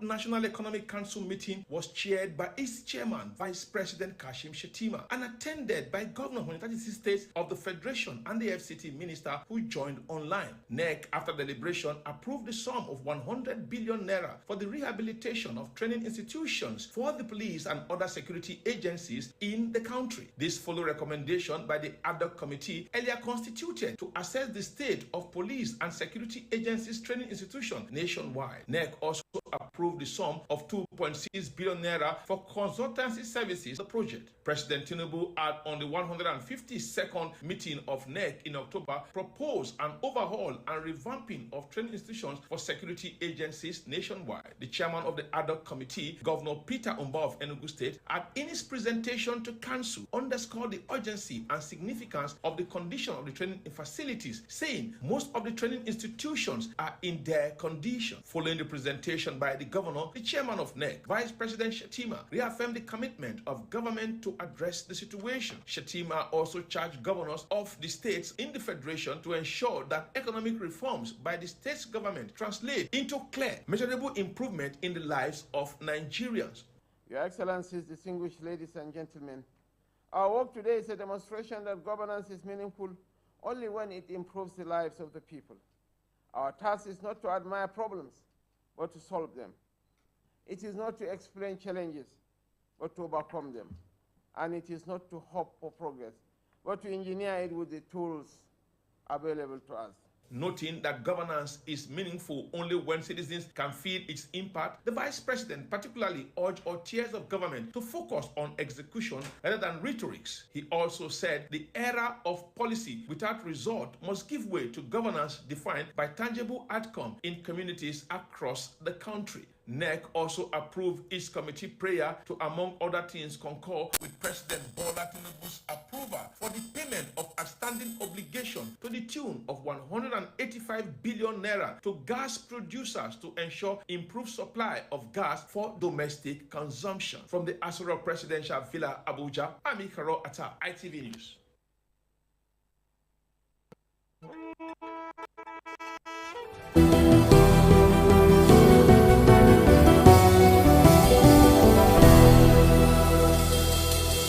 Have our guest. The conversation continues. That was Vice President Kashim Shettima, who happens to be the chairman of the National Economic Council here. So, sir, you're still on the line, and the conversation continues. We are talking about the comeback of the former Chief of Defense Staff as the Minister of Defense. It is not a celebration time because the man is coming in to face the real battle, and it's only God that I'm using to stand by him, because these are very cantankerous period that is coming in. You shouldn't see his full 5-star general. You should wear a 7-star general cap. One thinking like a general, thinking like a civilian, and thinking like a person who is more liberal in viewing things and foreseeing results. You should not be calculating based on the fact that years have motivated the military. How are you going to motivate the police? As a Minister for Defense, every parastatal is under your control, including the custom, because these are the areas. If you don't deal with immigration on how are they bringing in arms through these porous borders, if there's no proper checkmate, you can't fight insurgency. How are you now checkmating those that are supplying them fuel within the oil and gas sector? There are terrorists there. In the Bureau de Change, you can see the list of the people that they just brought out. There should be more investigation about those companies. You know, the federal government, I'm disappointed that they can just print out names of companies. They know that as Corporate Affairs Commission, there are names behind those companies that register those companies. They should place their names side by side by the companies, not that maybe somebody who is the general owns that company now, or somebody who is an highly placed individual going to determine the names of those people are not enough. They should be their pictures, their lifestyle, their family. We want to know them. These names are, anybody can bear those names on the street. So we don't want to be thinking that, because each time I look those names, it's only Mamu that I can point out that, this is the only most popular name. All other names are just look alike to any other names of ministers, any name, like senator that we have on the north. So if these people are there, what about the southern sponsors of terrorism too? Go and search for their names. So anything, these are duty that Minister of Defense should be thinking. How is he going to work with the Ministry of Justice to ensure that they facilitate anyone that is arrested? Their cases should not even last long. Look at these terrorists that they are just catching in the bush. You catch them, you now go and dump them in Kuje prison, and all they will do, they will connive with the prison officials to break the jail. So we are more like wasting these terrorists are caught. Let them be a martial law, which the Senate, I must commend them that they are already putting kidnapping on terrorism, and it's death sentence. So you dare not go into it. If you are thinking, yes, this is where you are feeding, you should think twice now. So, but the willingness now comes in with how is the Minister of Defense, he should not see himself as just carrying arms alone. He should carry more of wisdom to deal with the cantankerous problem. Terrorism is a big business that some people are sponsoring. Western people sponsor terrorism. You can see recently, while at CDS, there was an attempt for coup. So meaning, there are more military personnel who have an ideology of terrorism in them. So we should deal with the issue from the internal. People should be flushed out. Those that are not worth to be wearing our uniform should be flushed out. And there should be a riot act so that this we will not have a recurrent problem and decimal of crisis. In the process of us wanting to solve one, we enter into another problem. So I want us to be very supportive as citizens, because that's where the problem lies. Political I was about to ask you that. problem. What role can citizens play in ensuring the success of this project? Not to mention that as we speak, Nigerians their patience is wearing thin. That the trust on government policy has become so low. So should this boost confidence and trust? And what should citizens be doing? Yes, citizens have a lot of role to play. And our role beyond providing moral support, which I can see the relief of trust is already building, because people can see this is a man that has shown commitment. And this should now go beyond religion. Don't see General Musa as a Christian fighting Muslim, so that there should not be a wrong narrative. But this is a man who has come to serve the country, where the citizens need to play their role. I want to first of all implore the political class, don't demarcate our military. The way and manner people condemn when there is killing of a general, as if it is it was a premeditated plan for the federal government to kill their army. No, there is a way we need to motivate the government of the day. Everything should not just be about condemnation. If one person dies, the government, the people, our military boys too, are there. They are not sleeping. We need to commend them, at least for the effort so far. Where there are lapses, we need to guide them and motivate them. Not that maybe immediately there is any issue, you would have seen the opposition running the government down. Through your thoughts, we are rounding up this segment. Hopefully, we will have you back soon to continue this conversation for a longer time. Thank you very much for being part of the program. Thank you very much. I have been speaking with Are Oladotun Hassan. He is President Yoruba Council Worldwide, on the impact of the 100 billion naira approved for the rehabilitation of security training schools in Nigeria. And that's it from the Abuja Network Center. I will be handing over to the Lagos Network Center for the continuation of the program. Stay tuned.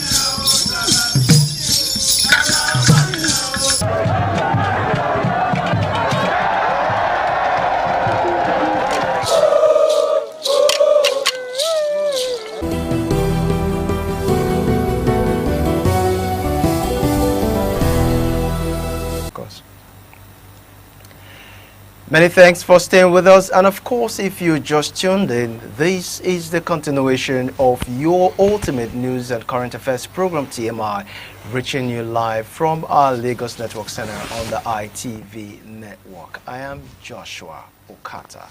On the program this morning from our Lagos Network Center, we will be extraying the recent abduction and kidnapping activities, especially in the northeastern region, vis-a-vis the federal government stands on the issue of negotiation and ransom payment. And of course, I have joining me right here in the studio is Mr. Razak Olokoba, who's a political affairs analyst. Good morning, Mr. Razak. Josh, good morning. It's good to see you once again. Of course, it is here too. Welcome once again. Thank you.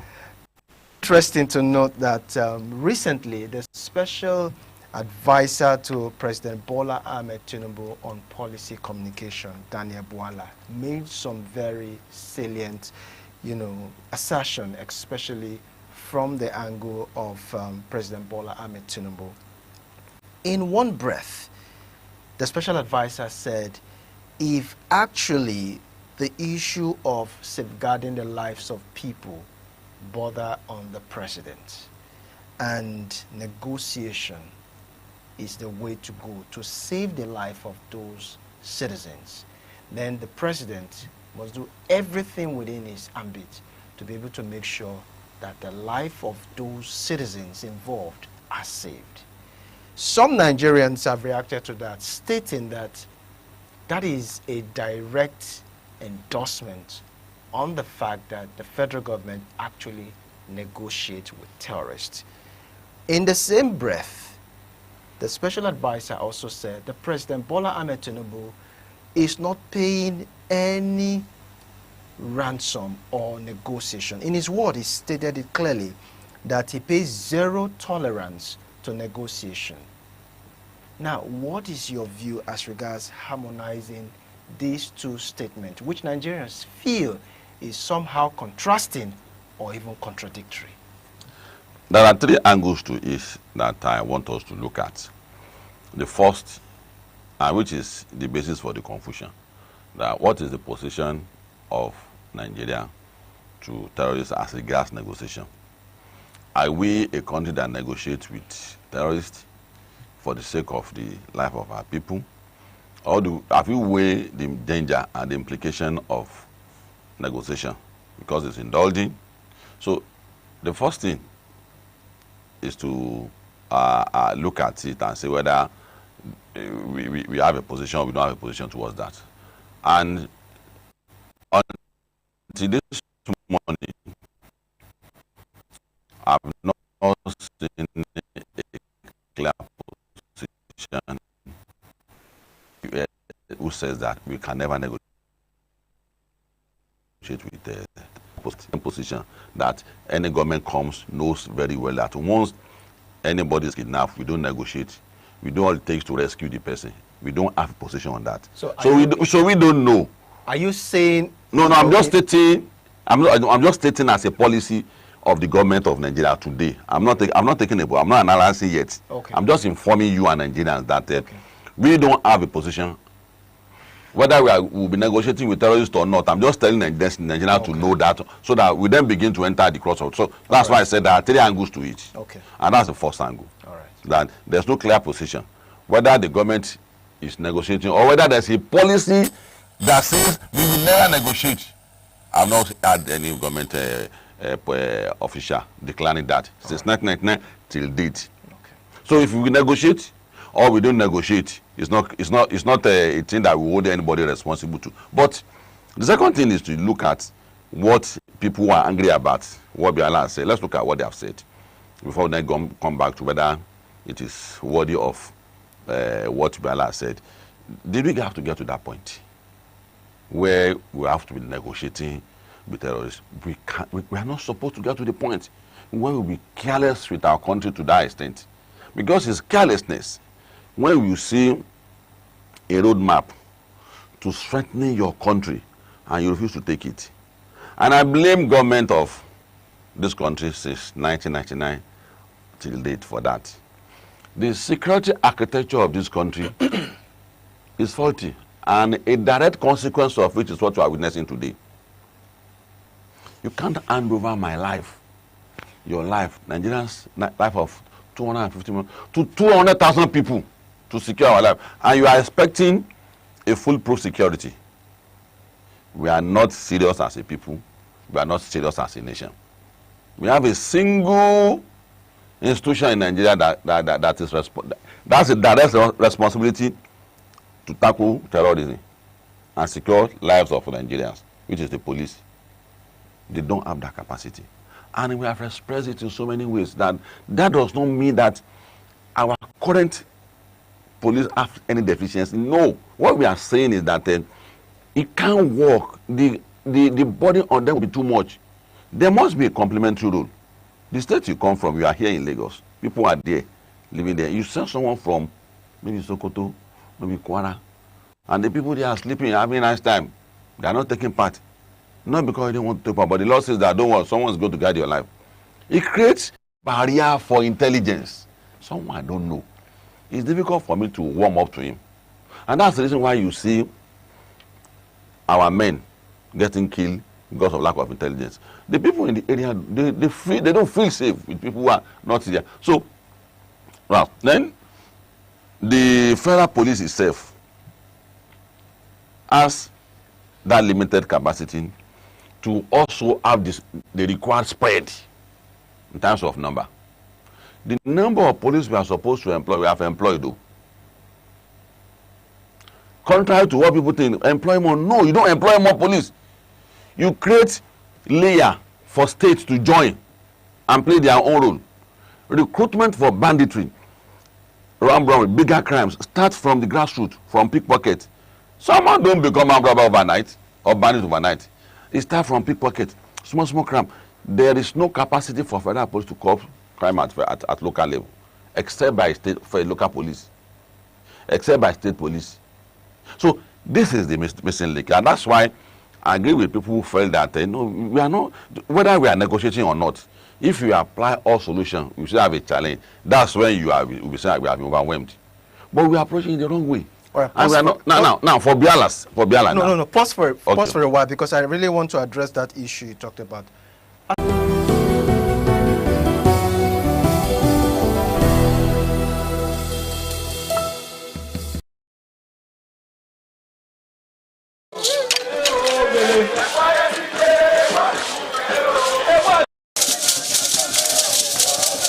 In the evening of the initiation day, all the newly initiated Edion danced to the residents of the Odion Way and also visited some homes of the various senior elders, where Chief Elder Ogbede Onwonse was very conspicuous, especially at the country home of Sir Chief Dr. Gabriel Osawo Igbenedion with his family on the night of the initiation.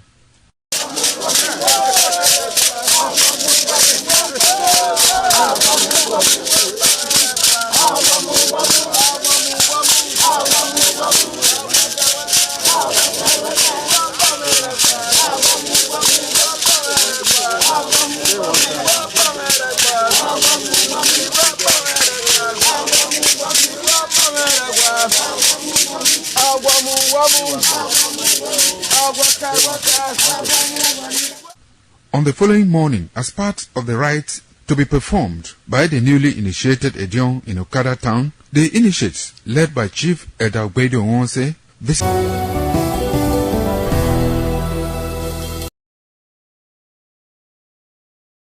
about life now. Forget politics, forget we have to bring the president down. The person coming, what's the assurance that's going to jail? So the person there now wants him to understand where we are coming from in terms of what Nigeria is. We should be the one telling, remind him now. The moment you get into that office, you are buying guns every day, you are doing deployment every day, you don't wonder why is it not working. We have to remind him. They become overwhelmed.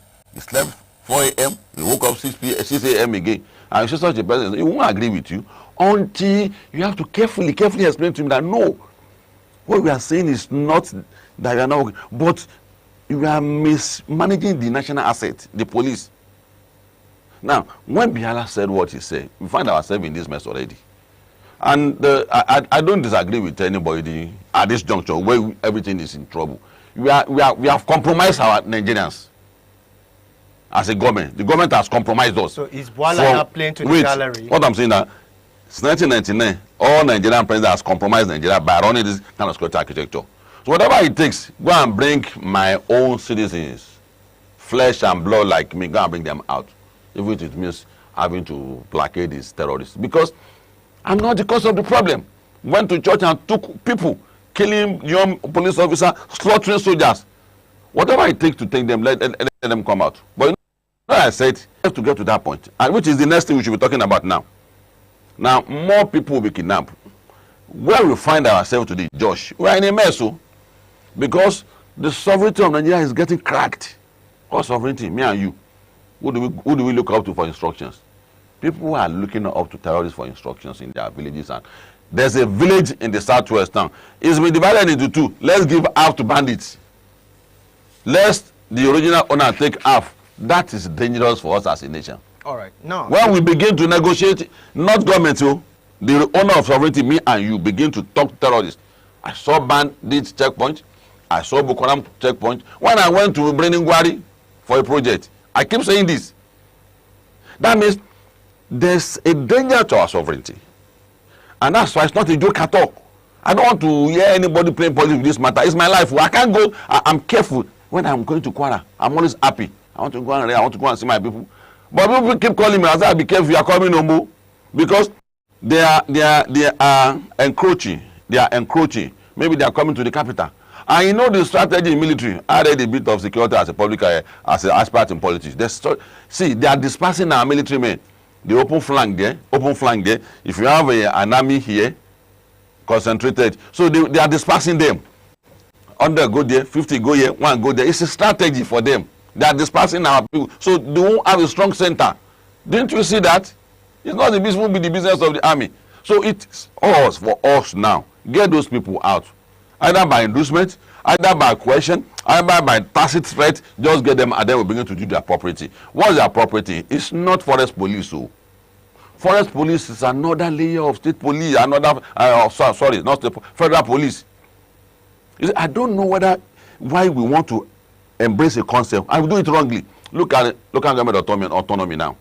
We are saying autonomy for local government in the state. Why are governors spending local government money? That's what we say we should address. We are not saying you should go and give more power to federal government. This is an error. A president is coming, is going to weaponize it. He will take control of all the local government from you. Because we have a Democrat there now, who understand democracy. Someone who doesn't want to, who will not be, he's coming. This is how we did with Rosie. Our unitary system of government saying because civil war, let's be one. See, what determines the structure of a country? It's not me and you, it's peculiarity, which is called the political culture of a country. So if I say a loose center, it's not my opinion. Academics tells us that any country that has multidimensional identity, you don't run a strong center. The consequence of which is that each ethnic group will be holding each other responsible. All right. Hausa will say the Igbos are responsible for their calamity. Igbos will blame Nigeria. Yoruba is saying we want our region. It's a direct consequence of what you are seeing. This crack we are seeing, this expansionist by the northern bandit, is a direct consequence of the system we are running. Good. Now let's run a country where there will be. It's a United Kingdom. Britain is United Kingdom. America is not a United Kingdom. It's one kingdom, one religion, one culture, one race, one everything in America. That system defeats them. But Britain is a United Kingdom. Nigeria is a United Kingdom. The kingdom of Borno, the kingdom of Oyo, the kingdom of Benin, the kingdom of Sokoto. So if you have a United Kingdom, you don't run a center that is strong. There will be consequences where everybody will not be happy with each other.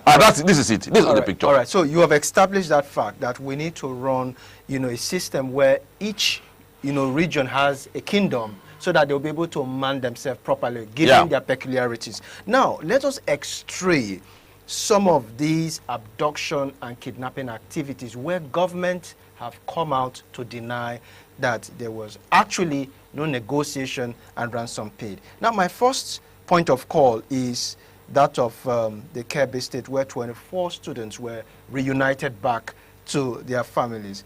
The release was actually done, especially when the federal government intervened through the office of the Minister of State for Defense in the person of Bello Muhammad Matawale. Now, the issue is this. These children were reunited with their families quite well.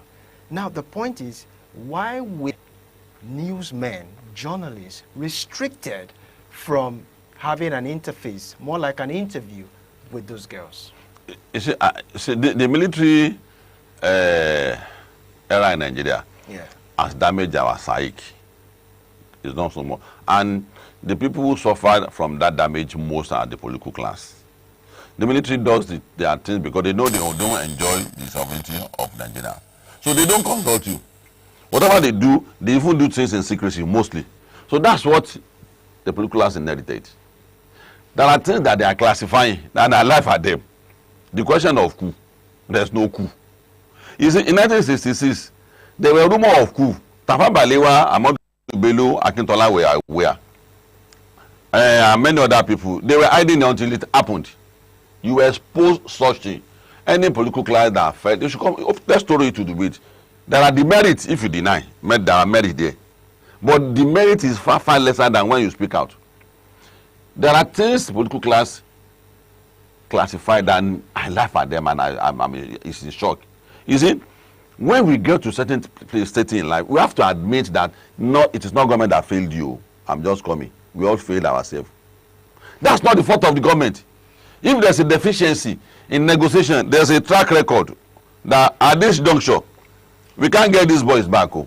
But the shame that government is negotiating with terrorists is what they fear of. Yes, if the price you will pay to move forward as a nation, you should admit that there's a problem. You have to admit it. So the payment that they are denying, if they are paid, they restricted. That's what I'm coming to. That's what I'm. Right. If they are coming, address that fact. If they have paid, I don't know why they should be hiding it. And I think it is wrong, because when there are assumptions, and you want to clear that assumption, you don't restrict media people from interviewing people. You let them do their thing, and that's why the suspicion is growing. So is it in a bid to control some certain classified information from getting out to the public? Yes. Get access to those guys. Yes. That be the reason.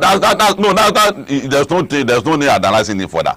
It's the reason. Oh, really? You don't want certain information to. And I'm saying that why do you get scared of allow sense to get to the people? Are you the kidnapper? Let them interview them. Whatever is the reason. Let us first blame ourselves. Now, and admit that what you are doing is wrong. Let's do that. But particularly for our brothers in the north, state police, it's not anti-north. Who are these people? Tafawa Balewa never want a strong center. He never want a federal police. The current political class in the north, they have some deficiency of political clarity. They are the one perpetually scared of state anything that will dismantle the strong center. They are scared of it. They think the institution is in danger. Your institution is when you have loose center and there are substructures that is empowered and getting stronger. Now, so for me, let's look at the case of Christians who in Eru on November 2020 said that government actually did no ransom was paid. There was no negotiation. No, there were negotiations. And Bayo admitted that either is a negotiation, either they call negotiation or not. But there were communication. Like communication is a negotiation. That's it. That we told the bandit, I listened to him carefully. I said we told the bandit that we are coming for you if you don't release those girls. See, the moment you open communication with them, that's negotiation. And that's why I'm saying I don't know who gives our guys in government this idea that and don't say you negotiate. It's negotiation. The moment you say that we are aware that you are at so place, we want those people released, it's negotiation. That doesn't mean that you are paid. But you have to admit that. That means so the courage of communication has been that's communication. That's negotiation. All right. That's the negotiation. So the bold mind to admit certain things, what the government in 1999 lacks. There are things you should admit. Yes, we did. We negotiated, but we didn't pay. That's what Nigeria doesn't want to hear, Abi. Now, let's look now, even if we have not paid, that's Yes. where I'm now coming to that. Okay. The current situation we are find ourselves today, those girls will be killed if no money is released to them. Number one, the people behind this thing don't want to come back with their life. If the moment Trump says what is it embodies them. If I'm an activist, and Trump is saying that the activists in Nigeria, I'll be happy that my struggle is going on. That has emboldened them. So, whichever way you look at it, either you negotiate, you don't negotiate, they don't lose. Oh. So even if government had paid, I won't blame the government for it. Oh. We are in a mess. All right, now already. let's look at the people issues. in that village. Yes. You took guns from all of them. The same gun they are using. Then these people now came. They now kidnap them. If you don't want government to pay them, they will be killed. Let's do whatever we need to get. Then when we say, and coming back to our senses, more guns for the federal, not state police. State police in the sense that the federal police will be the supervising institution. More like a regulatory. Yeah, regulatory body. All right. Now let's look at another issue. Now, it might not just be at a group level. At individual level, some persons have been kidnapped. Yeah. What is government's stand on the issue? For instance, at a time like Pastor James Audi Issa, who was kidnapped, unfortunately lost his life after 5 million naira ransom payment was paid. They were demanding more. He lost his life. Now, what would you say about a Methodist church who paid 100 million naira for his release? What is government's position of things? Family members paid on behalf of him. If at the beginning of the kidnap, my star was kidnapped, a Pakistani. Say that again. My star was kidnapped. Okay. Earlier period, Bayelsa River State. Did you get it now? The family they were on my neck. The family had to pay. Family will always pay. Particularly if there's no clear roadmap at securing their relatives back. They will always pay. The government may prevent them from not paying. They will always pay. Is it a crime for an individual whose family member is in hostage for a ransom payment to be paid? Is that a crime? You can't criminalize such thing until we are back to our sense, like I said. If all options have been explored and things are working, if you pay them, you are in trouble. But if the confidence is not there, particularly you left the people porous, they can't defend themselves, both state, local. Even as a citizen, you can't defend yourself. And you want people to listen to government? And again, you see, the government is making a mistake that there's need for certain explanation. That as we are now, we are in a bad shape.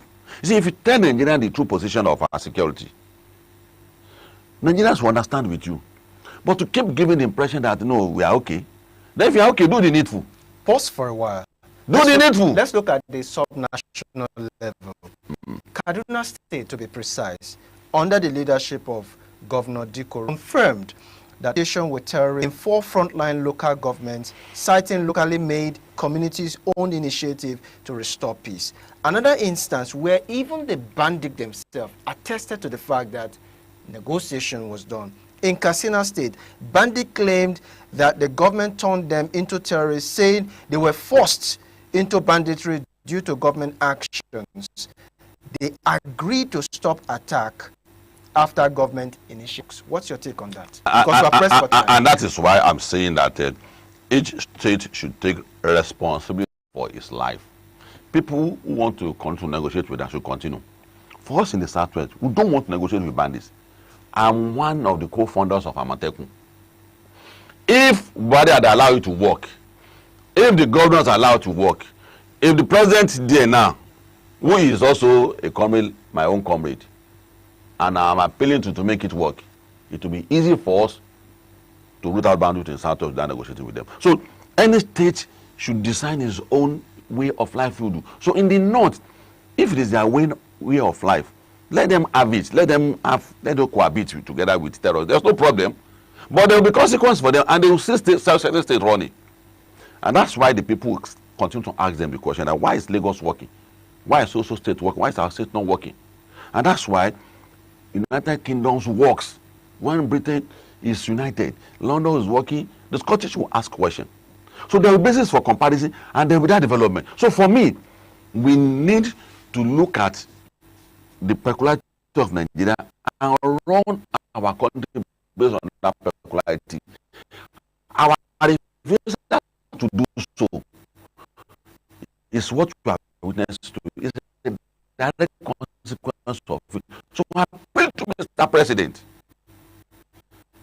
in his busy and tight schedule, you need to reflect on what you have done together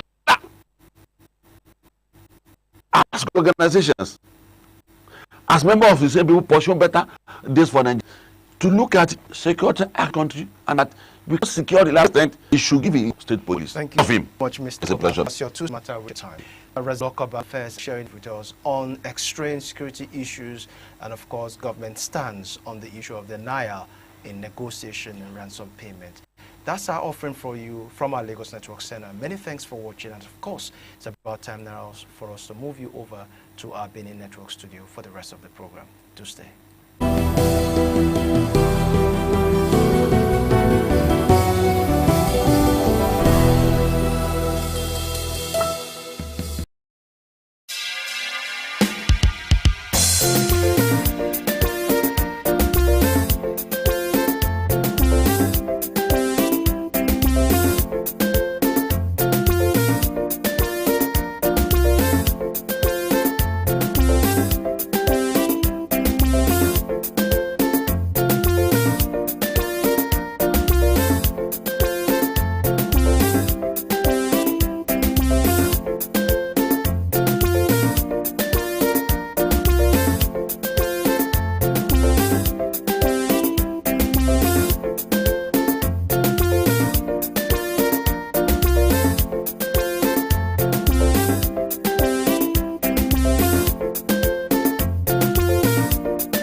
The man went out to bring in thugs to come and beat her. Yeah. In a situation like that, do you think women would have seen that and still want to speak?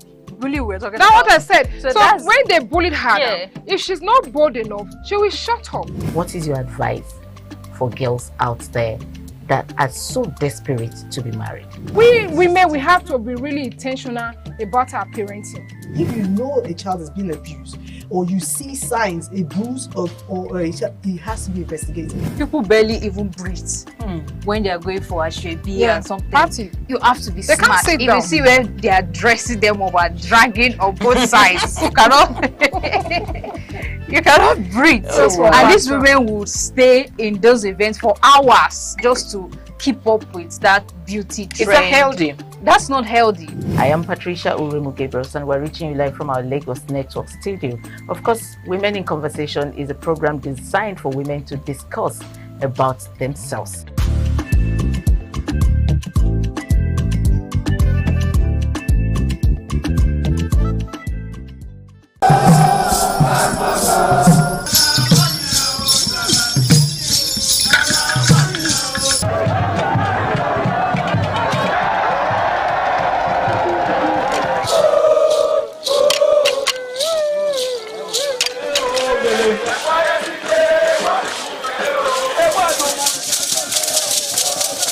The Ekoko masquerades from Ute village, whose cult is connected with Obaeware and his mother, Elere, appear on this occasion to bless the Oba. Ekoko is a ritual masquerade that dances to please the guests and the Oba.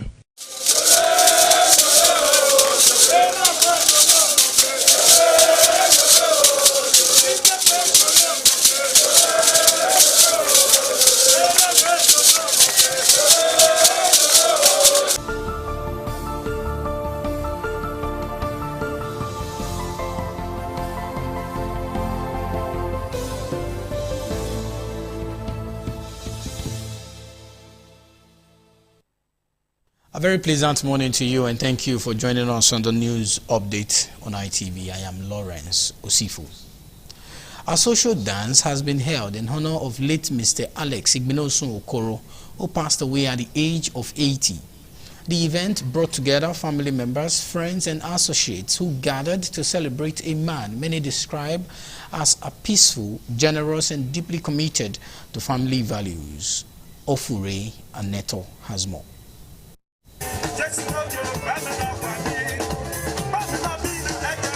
It was an atmosphere of celebration and reflection as the children of late Mr. Alex Igbinosun Okoro, alongside guests from within and outside the state, converged on the Oba Kenzwa II International Training Camp, Ogba Airport Road, to honor a man remembered not just for the years he lived, but for the lives he touched.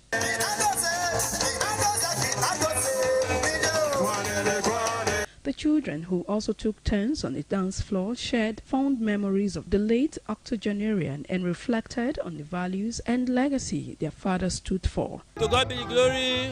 We are here at my late father's funeral. It's painful, but it's a celebration of life. It's an icon, and I'm grateful to be bettered by a man like this. What we are doing here today is a life well spent. He's a very jovial man, very funny. Mr. Okoro Alex Igbinosun was a very nice man, a fulfilled man, a gentleman and a lovely father. We are here today to celebrate his demise.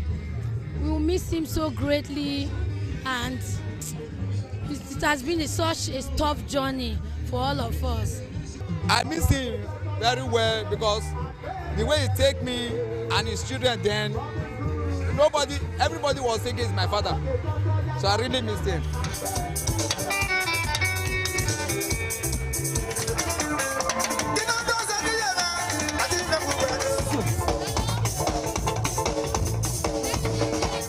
Guests were treated to an array of meals, drinks and live musical performances, creating a lively and memorable celebration of life. Late Mr. Alex Igbinosun Okoro is survived by his wife, children and grandchildren. From Benin, Ofure Aneto, ITV News.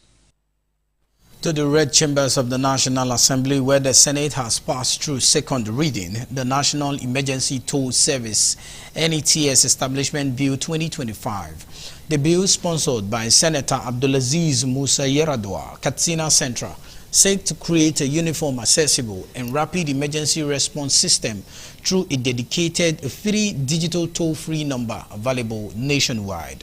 The proposed legislation, which received overwhelming backing, also empowers the Nigerian Communications Commission (NCC) to serve as the regulatory authority for the service, with the aim of strengthening coordination in emergency response across the country.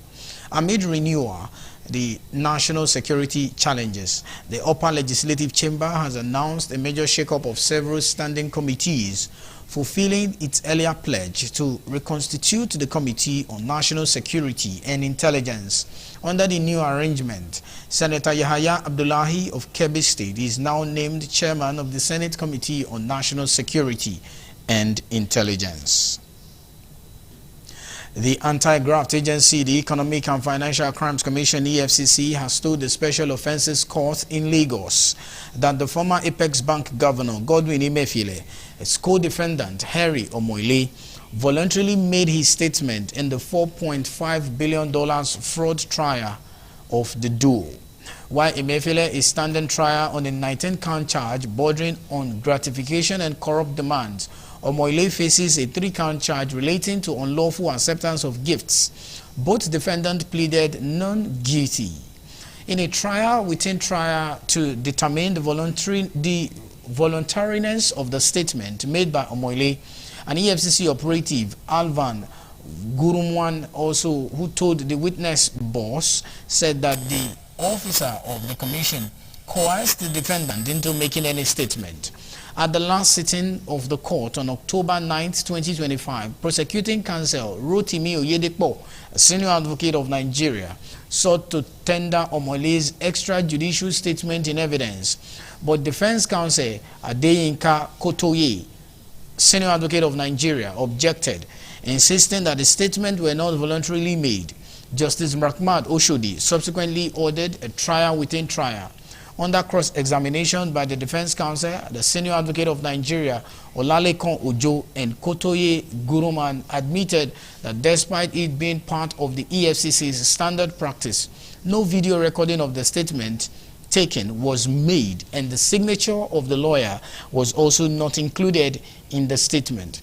Justice Rahman Oshodi has adjourned the further hearing and the trial within trial to Thursday, January 15th and Friday, January 16th, 2026.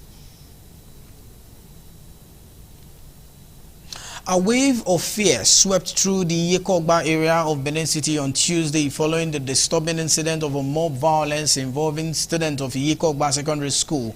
A 16-year-old Osarabo Ewoma was allegedly beaten to death. The attack also left a 17-year-old Osamudiame Kayode injured, while another boy reportedly remains unaccounted for. The incident prompted a swift action from law enforcement agencies, resulting in the arrest of several students on Wednesday. As crime correspondent Jolade Ojo files in the report.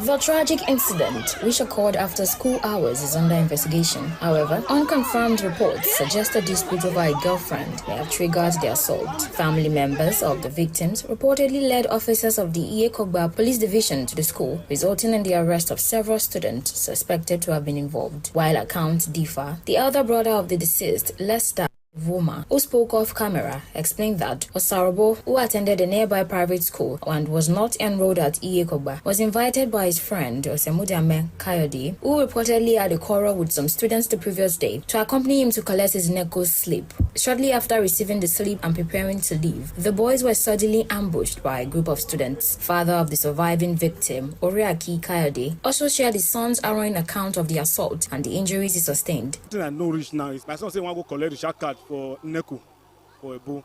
The next day when he come back, they beat him where they beat him. I rush and go hospital. The State Commissioner for Education, Padi Yamo, and State Commissioner of Police, Monday Agbonika, who visited the Iyekogba Police Division, secured the release of the apprehended students. They urged parents to pay closer attention to their wards to prevent such tragic incidents from recurring, and assured the public of the police command's commitment to apprehending the suspects involved and uncovering the truth. The police is carrying out their investigation. That's why the children are here to give useful statements so that we can nip it in the bud to avoid a reoccurrence. So right now, I think the information they have given, the police will work on it while the children return back to their classroom. We already suspect that these children are beginning to engage in gang activities. We cannot encourage that. We will not allow it to continue. That is why we want to fish out the particular students that are involved in this. From Benin, Jola Diojo, ITV News. And with that, to call it a wrap on the news update for this time, I am Lawrence Osifu, thanking you for watching. Up next is TMI Socials with Chuku Fumunaya Adigwe. Good morning.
TV, certainly the best.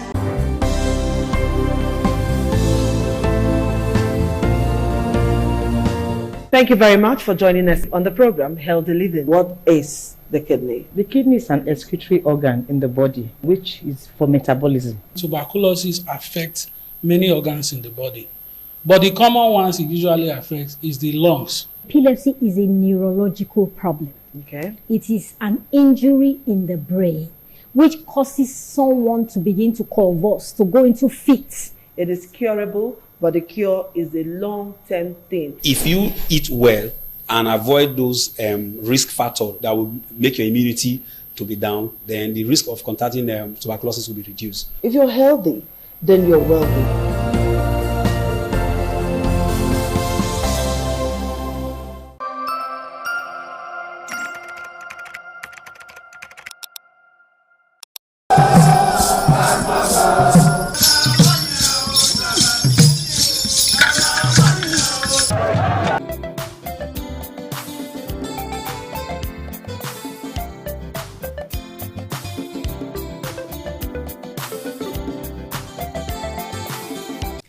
Good morning and welcome. This is TMI Socials. I am Chukufum Nanya Digwe, and here's what's making waves across the social media space. Now, we begin with this story. After the resignation of the former Minister of Defense of the country, Abubakar Badaru, President Bola Ahmed Tinubu has officially reshuffled Nigeria's security leadership, nominating former Chief of Defense Staff General Christopher Musa retired as the new Minister of Defense following the sudden resignation of Mohammed Badaru. Now, the Senate moved fast, conducting a full screening on Wednesday and unanimously confirming Musa after questioning him on rising insecurity, troop morale, and defense reforms. With his approval sealed, General Musa now takes charge of Nigeria's defense portfolio at a critical moment marked by nationwide kidnappings, insurgency pressure, and calls for deeper military accountability. Now, this is something that's very pertinent to Nigerian security architecture. Let's get to see some snippet videos, and then we'll take reactions. And confirmation of the nomination of General Christopher Guabin Musa for appointment as a minister of the government of the Federal Republic of Nigeria in accordance with Section 147, Sub 2 of the Constitution of the Federal Republic of Nigeria 1999 as altered. Mr. President, distinguished senators, in order to carry out this exercise in conformity with our standing Order 12 on floor privileges, I will move two motions. First, I move that the Senate do resolve into the Committee of the Whole to conduct the confirmation hearing. And two, I will be moving that we first must love one another, understand that we're in this together, and believe that the challenges we're facing is a Nigerian challenge, not only for the armed forces or for the security forces, but it's for everyone working together. I want to assure you we're going to work united as we did when I was the Chief of Defense Staff. The important thing is for us to take the ownership of the challenges confronting our dear nation. These are things that we can't defeat. We can't win this war. But until we are deliberate about it, until the way we are determined, knowing that we are brothers and sisters and God has a purpose putting us here together, is not to destroy ourselves but to build ourselves up. And that's for me the most important aspect, that all Nigerians must put hands together to defeat the enemy. The Sahel is heating up, and you can see what they are doing to Mali. We will not want such situations to come to Nigeria. And that's why our borders must be secured, our security forces must be empowered, must be supported. And I want to thank you most especially, Mr. President, sir, for all the support given to me when I was the Chief of Defense Staff. It made a great difference. The National Assembly stood by us all through. Despite the challenges, we were able to move forward.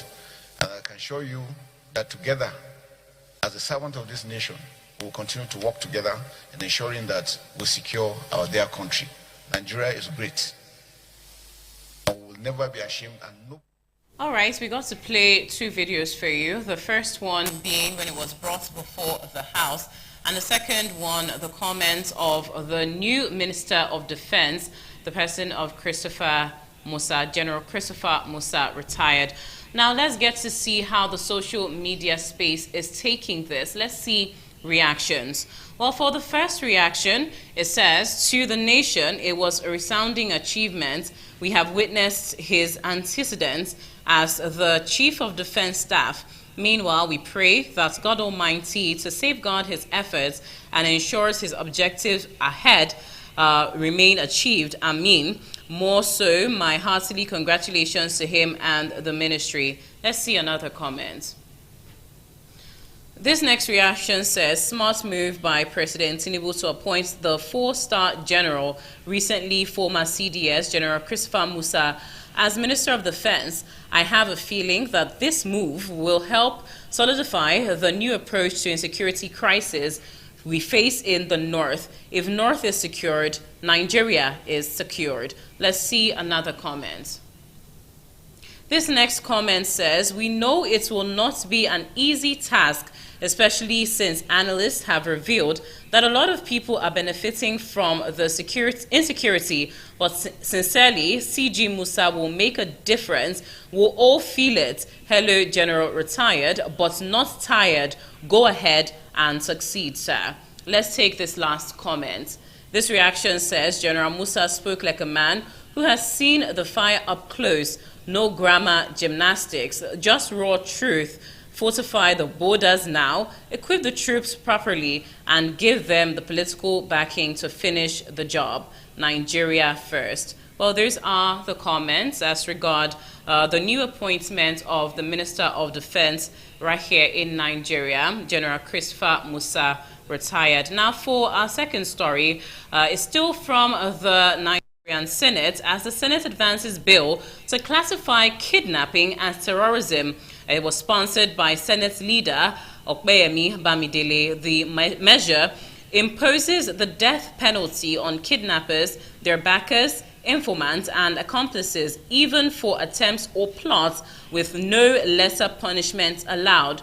Senate President Godswill Akpabio sent it to committees for review within 2 weeks, including a public hearing, amid calls for stronger intelligence and asset seizures to dismantle networks. Senators from all parties agreed it's essential to close gaps in current laws, which offer lighter sentences unless a victim dies as kidnappings surge across regions. Now, that's the story. Let's get to see the video where this was brought before the House and the comments from the Senate President, Godswill Akpabio, before we do take reactions. Mr. President, distinguished senators, a bill for an act to amend Terrorism Prevention and Prohibition Act to designate kidnapping, hostage-taking, and related offences as act of terrorism, to prescribe death penalty for such offences without option of fine or alternative sentences, and for related matters 2025 SB 969, second reading. Well, quite unfortunately, we didn't get a whole video, but let's take the reactions. The first reaction says, I hope this bill will be passed immediately and it will be implemented appropriately. It will reduce the insecurity we have in this country. The next comment says, the National Assembly is finally waking up. There should be no leniency toward anybody that seeks to bring unrest and evil upon the peace of our country. This is the only way we will find peace when the bill is passed. I hope the judiciary will be robust in its implementation. Well, those are the comments as regards that one. Well, thank you so much for being a part of TMI Socials this morning. We'll now hand back over to the TMI crew for the finalization of the program.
10 summer classes in partner universities in the United Kingdom, the United States, Canada, and Asia. Candidates are to complete and submit application forms online on the website www.iuacada.edu.ng. The man went out to bring in thugs to come and beat her. Yeah. In a situation like that, do you think women would have seen that and still want to speak? Really? All right, it's been a great time on the show this morning. This morning on ITV TMI on the ITV network from here in Benin, in Lagos, and in Abuja. But we're wrapping up. I'm not wrapping up alone. I still have my colleague Charity Tanko in Abuja and Joshua Okata in Lagos. Josh, there is an issue we need to talk about that happened here in Benin yesterday. One of our very own colleague in a sister station, the state-owned broadcasting service, that's EBS, who was manhandled or rough-handled by, should we call the person like a government agent, or, you know, some of all these guys who just feel, oh, because they are close to one or two persons in power, they can do whatever they like. But we're using this medium to condemn the act that was done to that colleague of ours, the person of Juliet Isien of EBS, who was brutally harassed and assaulted yesterday by the picture you're seeing right there on the screen is the lady, the journalist, while the guy by the side is the guy who assaulted the lady. We heard she was slapped. A journalist who is carrying on her lawful duty, the fourth estate of the realm. Was this dealt with by, you know, somebody from nowhere just because probably you think you have backing from I don't know who, but we're condemning that act? Let me get your take before we call it a wrap this morning. Lawrence, is actually very, very embarrassing. Very shameful, I must say, especially this is not a situation coming from someone who could maybe touch governor of that state. And for such a person, in the person of Kelly Ogunbowale, who could not conduct himself properly and decently, given the fact that these are newsmen, these are reporters of reputable organizations, he went ahead to assault a lady. In fact, it's quite shameful and embarrassing. And I'm happy that the Nigerian Union of Journalists, especially in Edo State, are not keeping mum.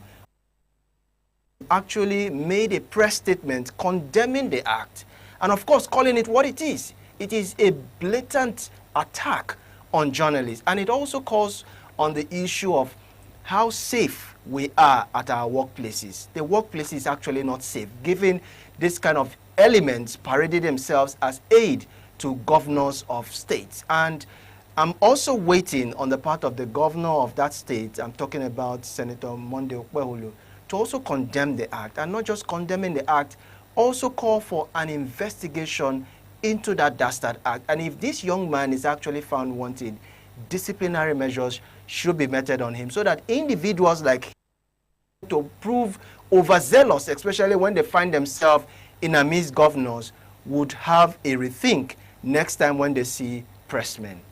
Pretty quickly, let's hear from you. You are a lady, and we know you have something to say about this. Fact that we have laws protecting journalists in this country, but implementation has always been a problem. This has been the bane of our job in this country. You go out to perform your constitutional duty, and the next thing you're being assaulted. And this usually comes from overzealous aides or security agents who are trying to show off. It will surprise you that the person who these people are working for did not sanction, did not ask them to do this, and may not even be aware. But they go ahead to assault women. And in these 16 days of activism against violence against women and children, this is happening. I totally agree with Joshua that we need to see the governor of Edo State coming out to condemn this dastardly act. And other agencies who are also other bodies, other unions, the Amnesty International, the Committee on Justice for Journalists, we need to see them come out to condemn this act. It's high time that journalists are accorded their due respect in the public space. Abuja and in Lagos, we want to thank you for your time. That's the size of our package on the show this morning on ITV for today's edition. We'll be back again next week, God willing, to take you through on trending issue in politics, the polity, and everything that's happening. We'll see you on the next one. Have a beautiful, beautiful day ahead, and bye for now.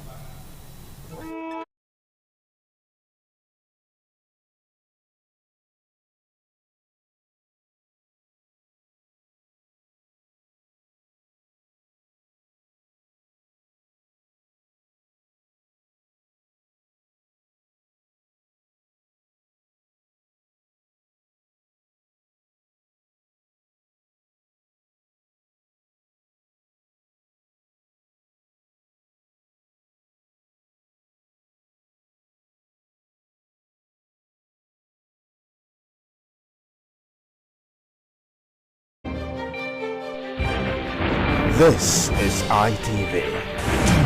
Certainly the best.